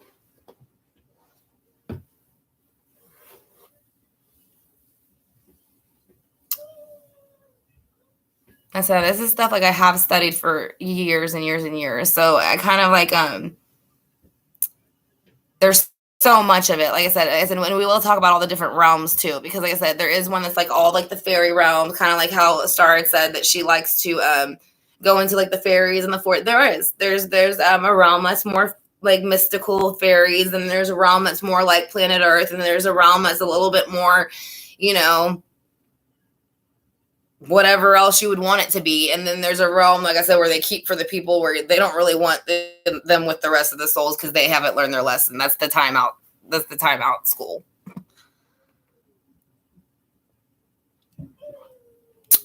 Suicide, actually, they still go to heaven. I know in the Bible, and again, there's always going to be two different directions here. And it's going to be what you learn and how many times you do it. So now it's going to depend too if the person has committed suicide in a past life. Like I said, now if a person has committed suicide in a past life and did not learn their lesson, then they will be represented into this life the exact same ways that they were in the last life. And the exact same things will happen. So basically, you're going to have the exact same life, but just a different body. So when it comes that time in your second life, where you're in that point where you're supposed to decide whether you are going to commit suicide or you're to decide not to. If you decide to commit suicide again, then you're going to come back and do it again. Now, sometimes when it's mental illness, though, it's a bit different because it's kind of like the immunity system and cancer and things like that, right? So your immunity system will try to kill off things in your body that should not be there, right? Or things that are diseased or not working properly, like cancer cells. Like if they're, that's, anybody can get cancer at any time, but if your immune system attacks that cell and kills it before it actually turns into cancer, then you don't get cancer. But your brain is also cells.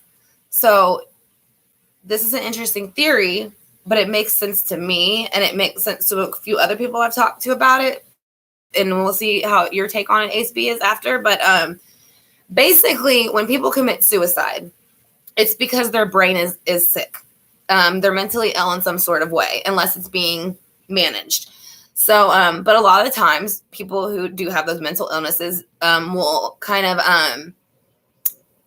they'll self-medicate, or they'll stop taking their medicines once they feel better, right?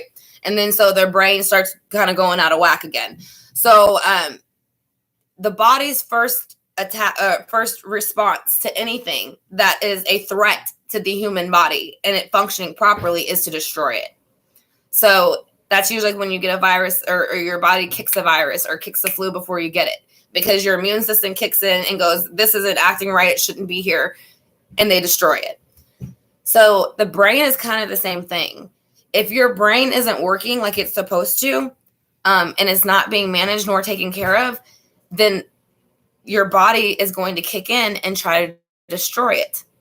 Now, the problem with that is that when it does that, you're destroying the whole body.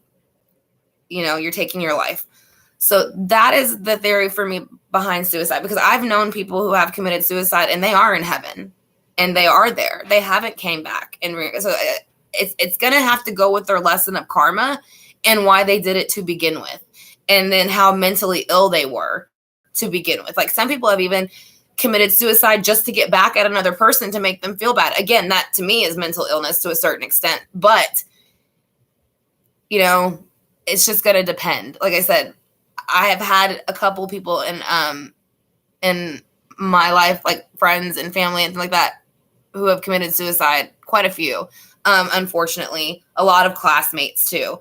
But basically, it is your body's way of attacking something that they feel like is going to damage you. And so, like I said, it's just like I said, whenever your body goes to kill a virus cell or a cancer cell or a flu cell or anything like that in your body, like I said, when your brain's not acting right, the first thing, like I said, is for your body to kick in and say, this needs to stop. Like this is gonna mess up everything. So it's not thinking about the fact that once you destroy the brain, you're going to kill the host. It's not even thinking about that at all. Most of the time when people commit suicide, they're in pain. Like it's like they've been so undiagnosed or so not taking the medicine for so long, they don't see any other way out, because it's like being sick all the time, but nobody sees it. You know what I mean? So, now I have a friend whose father committed suicide, and I do think he's one of the ones who kind of kept going around and doing it again and again. Now I know somebody who was younger who committed suicide, and he has not reincarnated back. And, but again, he was, he had PTSD. He had a lot of other things going on, and it was not being treated properly. And the VA clinic, unfortunately, gave him medicines that were not supposed to go together. So it was kind of like something, I don't want to say it couldn't have been stopped, but he already had some issues. And then the medicines that they combined it together, it was almost like it even said that that's what it would have caused suicide. And actually, I want to say he did it in his sleep, kind of like sleepwalking. So that's like an example of one person who, like I said, the first person chose to kill themselves. They shot themselves in the head, and they did it on purpose to basically make it seem like, oh, well, y'all have made my life so hard. And they even left a note like that. Like, you all made my life so hard that I had to do this. So that's somebody where I feel like they're going to keep going back around until they learn, no, it's nothing that anybody else is doing. Now, with the younger guy, it was that he tried to get help, but it's just, it just didn't work the way it should have. You know what I mean? Like I said, the medicines that he was given weren't supposed to be combined. I think he was alone a lot, because a lot of times people will stay alone when they're in those depressed states. So I don't know, exactly what he was going through the days before, but I do know, like I said, the medicines that he was on were not supposed to be combined. And then he already had the mental issues with the PTSD from being in the army before that. So that's where I said that he's in heaven with his grandmother. And as far as my friend's father, he's reincarnated again. So he's going through the same experience again. So hopefully this time he will choose not to end his life. So that way he doesn't have to come back and do it again. But again, it's different for each person, I think, depending on why it's actually done and the level of mental illness that is at hand when it happens. So, yeah, it's just a natural way of the body to kill off something that they think is going to kill off the host anyways. And unfortunately, your brain is just cells like everything else. And so that's what happens. It's telling you your brain is sick and it's going to kill you. And so you kind of beat your brain to it, I guess is, I mean, it's not a great way to say it, but that's kind of how the body is looking at it. Cause the body doesn't know, it just knows that something's not right in this area. Okay, good. I'm glad that actually got brought up, because that's actually a subject I've never really gotten to talk much about with people. Because I think sometimes people think, they did it because they were weak, or they did it because they just didn't try to get help. And like I said, in some people that's true. Like, for example, again, I feel like with the older guy involved in the situation, he had help. He had all the help, he had all the money, all the things that he could have needed to stop this. And he chose not to take his medicine. He chose to do things that they still told him not to. And it kind of led to that behavior. Now, the younger kid, he did everything he was told to fix it. But the medicines they gave him weren't supposed to be combined. So like I said, it would have happened anyways. So yeah, like I said, it just kind of depends on the person and why they're doing it and what led up to it. If they're, like I said, if they're taking responsibility for why their life has gone that way, or if they're blaming it on other people. Usually when they're blaming it on other people, then yeah, you'll reincarnate and you'll have to do it all over again. So let's see. Is there any other questions about that, though? And like any type of other deaths or pre-planning of life contracts, anything else that y'all would like to talk about? Like I said, or the Board of Elders. We can talk about the Board of Elders, exactly what they are, how we rewrite contracts too to for our soul tribes, so that we make sure that everybody that we bring into this life is completely okay with it. Okay. And then balancing out karma. That is what we come to planet Earth for, is to balance out karma. Now, because karma is a balance, like I said, and that's why I say, if you look at the infinity symbol, anytime, I think one of the best things, like when you're in a situation you really don't know how to handle it, think of the infinity symbol, because whatever goes around is going to come right back around, like I said. And then karma usually does come back a little bit harder if you do something purposely to hurt somebody. Now, I'm not saying it's always going to happen, or no matter what you do, like, you know, it's the level of what you do, why you do it, and your intentions behind it. So, and then what you learn from it. Like I said, if you learn from it in this life, then you don't have to keep coming back to learn from it. So, and I said, then you are, like I said, I'll touch again on, you are born with one main spirit guide, but you do have 3 to 4. Like I said, they do switch places as needed throughout your life. You do have your life review, and that will be a life review from the time, I don't know if it's really from a baby, but it's supposed to be from the time you're a baby to the time you're an adult. But I would think it's probably going to kick in more of like the time where your memory kicks in, when you can start making decisions from right from wrong, which would probably be like, you know, between ages 4 and 5 to 6. You know what I mean? So, because again, what is a 1 to 2 year old really going to do? I mean, you know, so I mean, you'll still see that and you'll still experience it if you want to. But I'm just saying, there's not going to be so much lesson learning at that point in your life review. You won't get to the lesson learnings to it, like where you've done, so you get to a point to where you might have hurt someone else's feelings, or they hurt yours, or, you know, and then what you both learned from it, and then you can keep moving on. Now, like I said, for the people who don't want to accept that, they will be put into spiritual school, and they will be put into spiritual timeout until they are ready for it. And like I said, and it's not done in a nasty way either. Like I said, I want to say that too. If someone is refusing, like how Ted Bundy kind of refuses to accept what he's done and move on, they let him kind of just sit there and accept it. I mean, they're not pushy about it.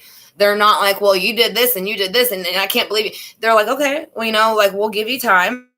You can go ahead and have all the time that you need, you know, but we will, you know, you cannot move on until you've learned the lesson and the purpose behind this. So, that is kind of how spiritual timeout works. Like I said, and life reviews. Like I said, so if you cannot explain to the board of elders during your life review what you learned from that experience, then you'll kind of be stuck on that experience until you can kind of figure out what it was about. Like I said, and then if you refuse to go through the review, or you refuse to accept that, you know, any of this could have been your fault, then that's when they'll put you into a spiritual school timeout. And that's when they'll kind of try to walk you through it little by little. But you do have like spirits who kind of like throw tantrums, who are like, no, I don't care. Like Ted Bundy, like, I don't care. I'm Ted Bundy. I'm going to do what I want. Like I said, and they'll just, okay, you know, we'll give you some time and we'll be back in a little bit to check on you. And that's it. Like I said, that's all it is. I said, they're not upset with them. They're not angry with them. They give them all. I said, if it takes them, well, of course, there's no time frame over there, but let's just say if it takes them 100 years in the 3D realm time to get the point, then they'll leave them in spiritual timeout for 100 years. Like I said, like I said, there is no time frame, but I'm just trying to give an example of a time frame. So as long as it takes them to get it is how long they will stay there before they can go ahead and be added to the rest of the population with source and meet back up with their original soul that they came out of.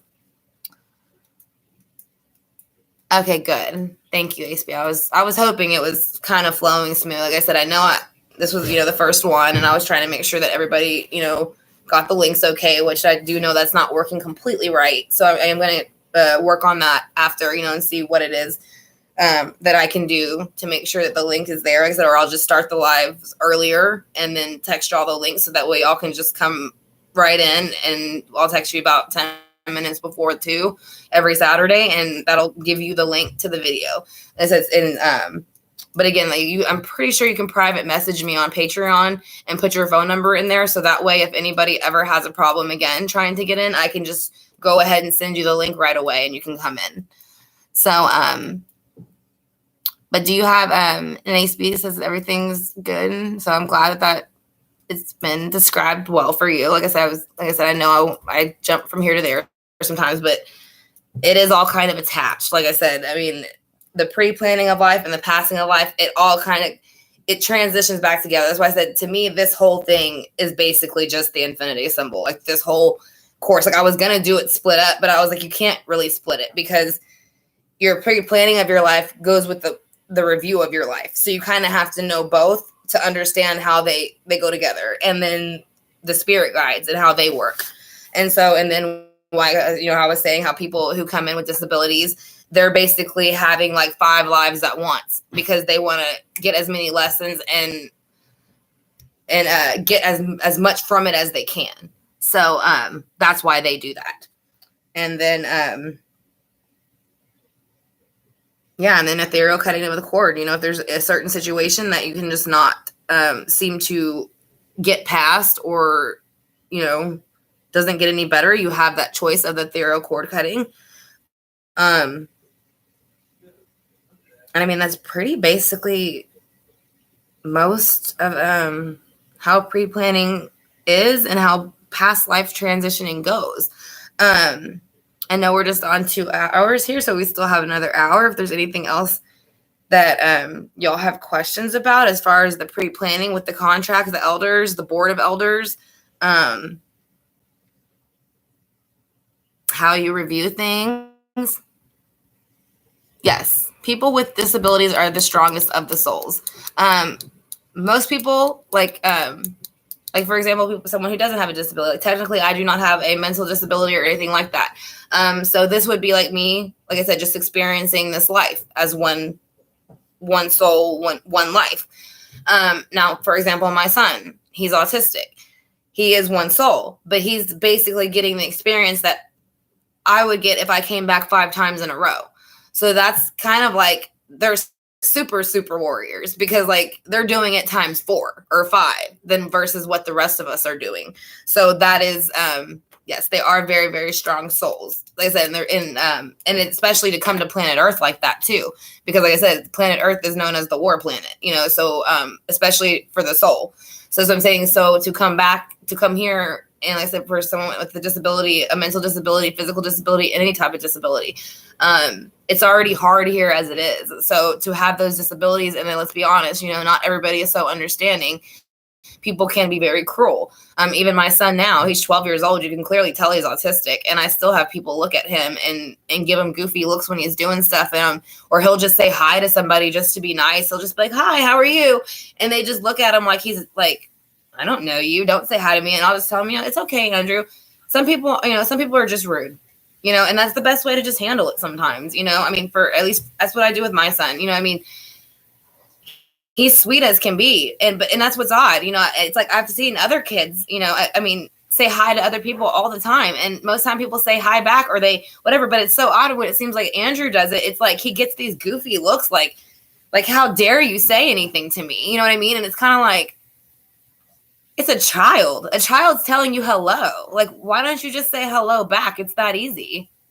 Say hi. I mean, like I said, anytime I see a kid, you know, and they're like, hi, or I'll even wave to them or say hi myself, you know. So it's like, I just don't understand why sometimes it seems like I don't see it happen much with kids who don't have disabilities, but I see it happen a lot with kids who do.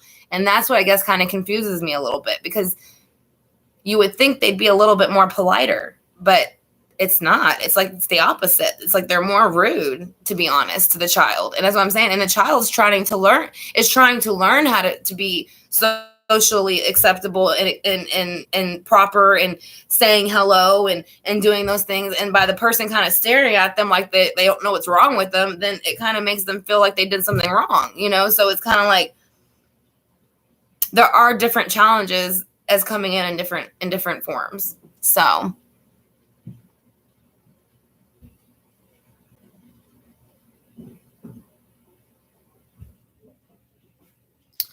well, that's what I was saying. I had to learn, I think what I had to learn the most coming into this life was patience.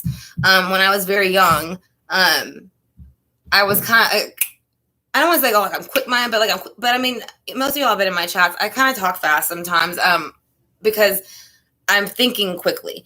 And that's why I'll kind of jump from one thing to the next, because if I don't, then I'll kind of forget it because something else will come into my mind. And so, but with Andrew, I learned patience. I mean, I had to, you know what I mean? Like I had a child who was 5 years old who couldn't say a word, you know what I mean? So it's like, I had to learn patience. So, and it's funny now because it's always like people are like, oh my gosh, you're so patient. You're so patient. And it's funny because it's almost on the inside. It's like I almost laugh because I don't feel like I am patient, but I look at how I was before he was born and how I am now. And it's like, yeah, I completely learned. That was my lesson, as far as learning patience and learning that just because someone doesn't respond as quickly as you would like them to, or respond the way that you would expect them to, doesn't mean that they don't understand, because I was very one of the ones too when I was very young. Like I said, if somebody was having a conversation that didn't really make sense, I would get very frustrated with it very quickly, and I had no interest in having that conversation, if it didn't make sense to me. And so now, whereas I try to sit and listen a little bit more and see where they're coming from, whether I agree or not, and all I can do is, say, well, I respectfully disagree or something like that. That's pretty much all you can do. But again, with Andrew, I learned a lot of patience, and I learned to accept other people's views and where they're coming from mentally. Like, everybody does not think the same, and you can't expect everybody to be on the same intellectual level or pace as you all the time. You know what I mean? And so that was something that I had to learn. So,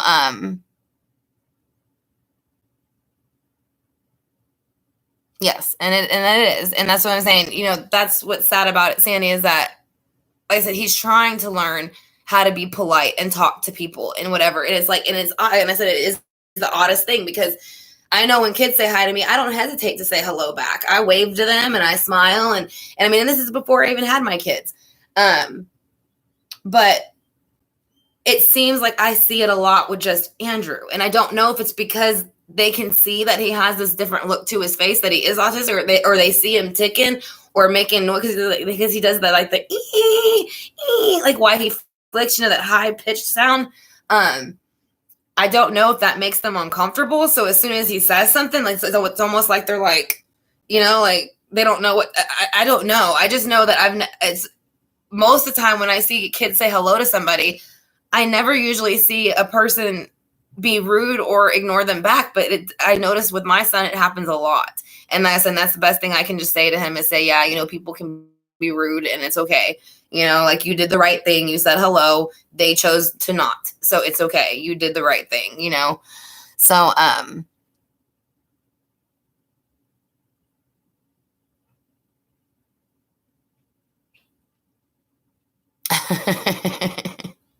not calling it crazy.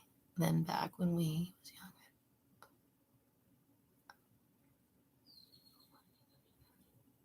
Yeah. And Andrew, when I first, and that's again, with Andrew too, because again, defense and protection. I'm very defensive and protective of my family and things like that. Or just if someone is trying to, I don't like when people try to belittle other people's intelligence, try to bully people. I don't like that. I just don't like those things. I don't think it's right. And so I get into a very protective mode, even when I see people being bullied that I don't know, or someone who's taking advantage of somebody else's thought processes that they know that they're not understanding or they're not catching on, and they see it. So they keep kind of taunting them. I don't like stuff like that, so that's something that does bother me a lot that people do. And, but I did do that a lot, like when Andrew first, before he speaks now, but he didn't start speaking until like more fuller sentences to 6 or 7. Like I said, but he did do the ticking. He did do all that kind of stuff, and people would stare. Like, and I remember one time being in a doctor's office, and the thing that actually upset me the most is there was somebody in there with their child waiting to be seen by the doctor.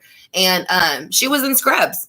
So she was, and this was only like a year ago. So, we know what autism is now. I guess, especially if you're in scrubs, I don't care what level of whatever it is, you should be able to look at somebody and know what it is. And like I said, and the reason I say that is because I've done all types of medical stuff. I've done medical coding. I've done radiography. I've done CNA. I've done phlebotomy. I've done EKG. And all of those things, you are taught immediately how to notice those kind of things.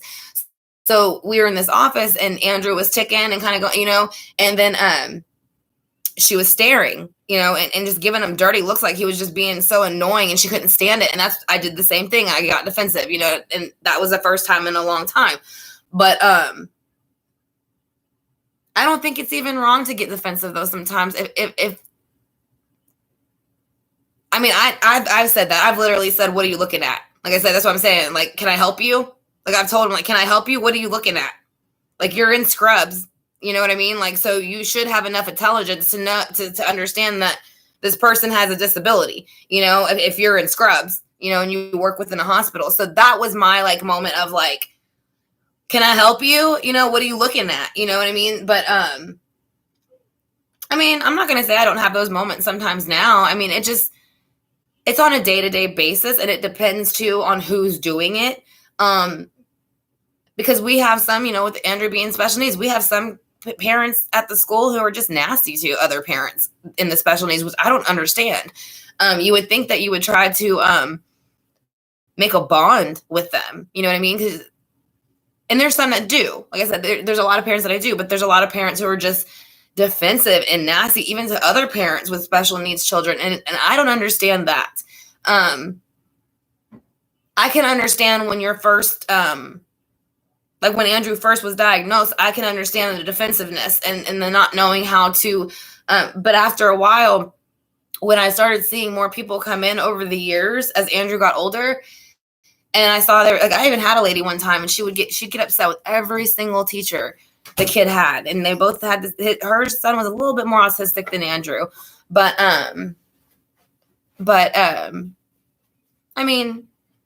she hadn't given him time really to adjust yet. And so she kept getting upset with the teacher, and they stay with the same teacher for 4 years. So I had told her, I was like at one point, because she was, the teacher's this and the teacher's that. And this is a teacher who actually not made my son talk, but got him to talk. He was in his class for 2 months, and it was like a totally different, child. Like I said, he could tell jokes. He was talking, he was playing, he was interacting, he was playing tag, all these things he didn't do before. Right. And so every time that she would get upset with something about that she wasn't happy that her kid wasn't doing, she would take it out on the teacher. And so finally one day I kind of just told her, I was like, look, I was like, my son's been in his class for 2 years. I was like, I know your son is just coming in. I said, but he's a very good teacher. I said, I know that he's not a very sociable person. He doesn't, the teacher, he tries his best, but he has anxiety that he suffers from and depression, and he has his own stuff, but he's great with the kids. He's great with the class. And like I said, I don't know if my son would have been able to advance to the level he did if it wasn't for him. So that's basically kind of what I told her. I was like, sometimes you're not going to like it at first, but just try to take their advice for what it is, whether you feel that it's right or not, because she was actually talking about taking the kid out of this school and moving him to another school that was like way, way far away that I'd never even heard of. And that's what I just told her. I said, and then she left the kid in the class, and he ended up staying there the whole 4 years, and he is a totally different child. Before he couldn't sit. He would scream, he would cry, you couldn't touch him, you couldn't do anything. Now you can sit there and have a conversation with him.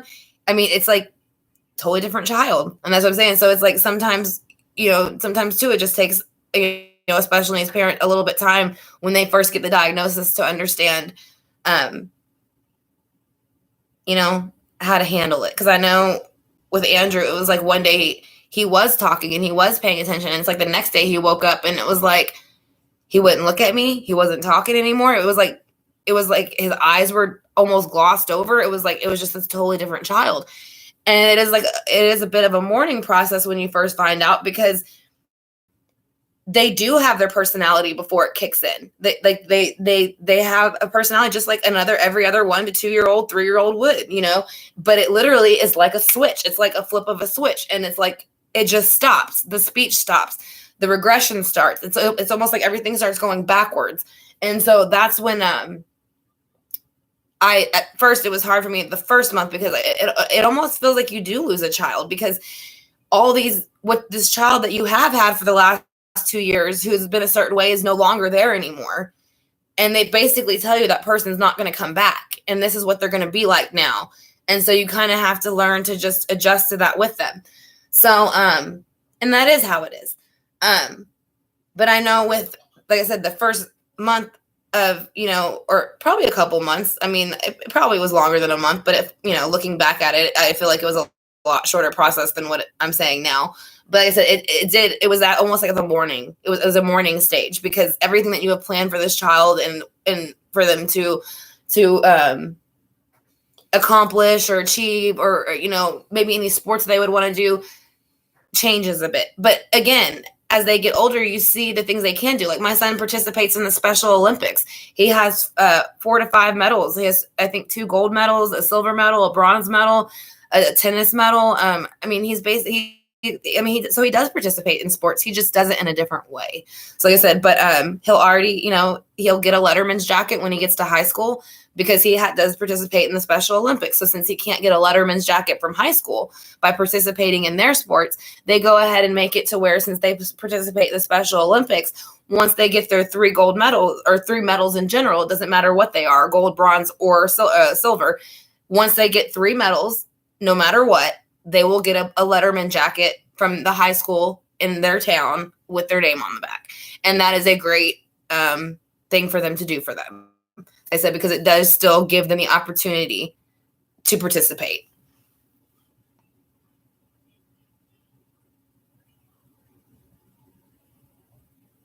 Oh, thank you, Sandy.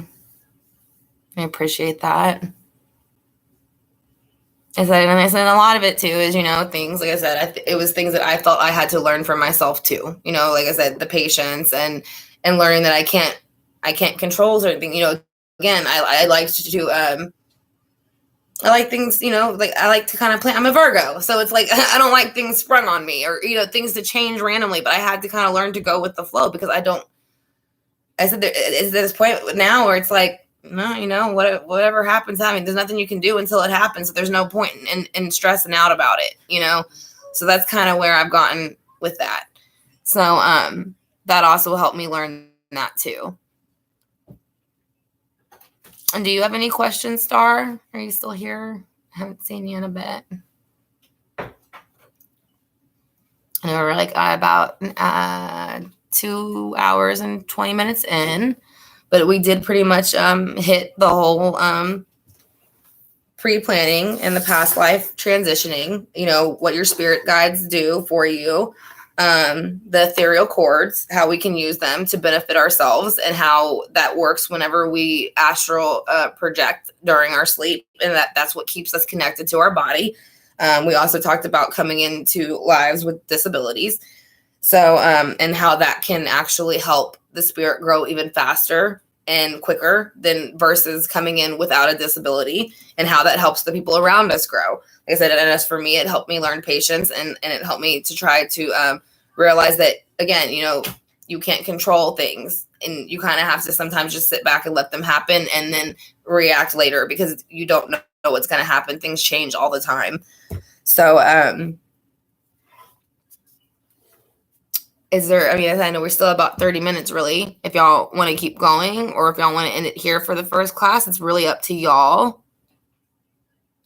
Okay, yeah, that'll work for me. I mean, if y'all are ready to end it, that's okay. Like I said, we have been on for 2.5 hours, so which is fine with me. Like I said, I don't mind if y'all have any more questions.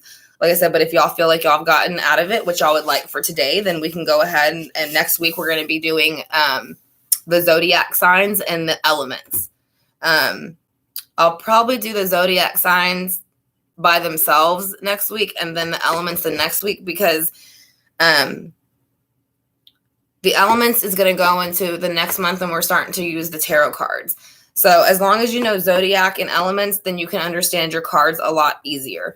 So that's something that we're going to be doing for this next Saturday and the Saturday after. We're basically going to be talking about the zodiac, and then how those tie into the elements, and which zodiac signs go with which elements. And then, of course, if y'all have any more questions that y'all can think of in the meantime about pre-planning and past lives, then y'all are more than welcome to bring that up, next Saturday or the Saturday after, like I said, whichever class we have next.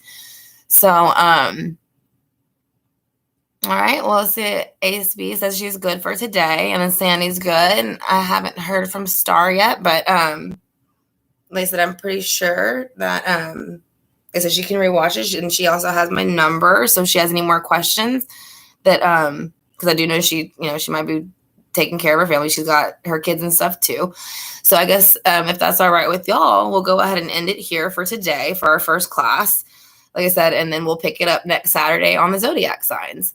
So I want to thank y'all for being a part of the class. I'm actually glad it was just a few of us. It kind of kept it, I think it kind of kept it nice and calm, and we were all able to kind of interact a lot better.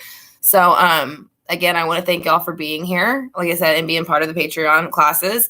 I'm honored that y'all have joined them, and like I said, this is a learning experience for all of us to grow spiritually together. So again, I want to thank y'all for being part of the Southern Soul Tarot fam and Patreon accounts, like I said. So I will be seeing y'all next Saturday then, if that's okay. If y'all are okay with that, if y'all can just give me a thumbs up or a Y, and then I will go ahead and sign out.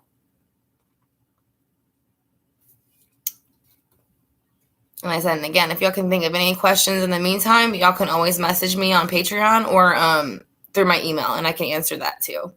Okay, so Ace B is okay with signing out, and then Sandy said she's good too. And then I have Star's number, and then everybody else, I also sent them the links.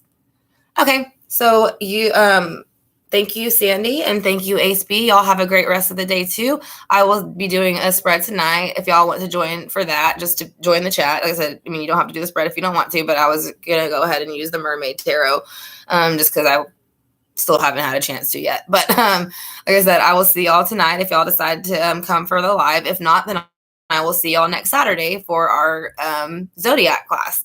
So y'all have a good one, and I will talk to y'all soon. Love you guys.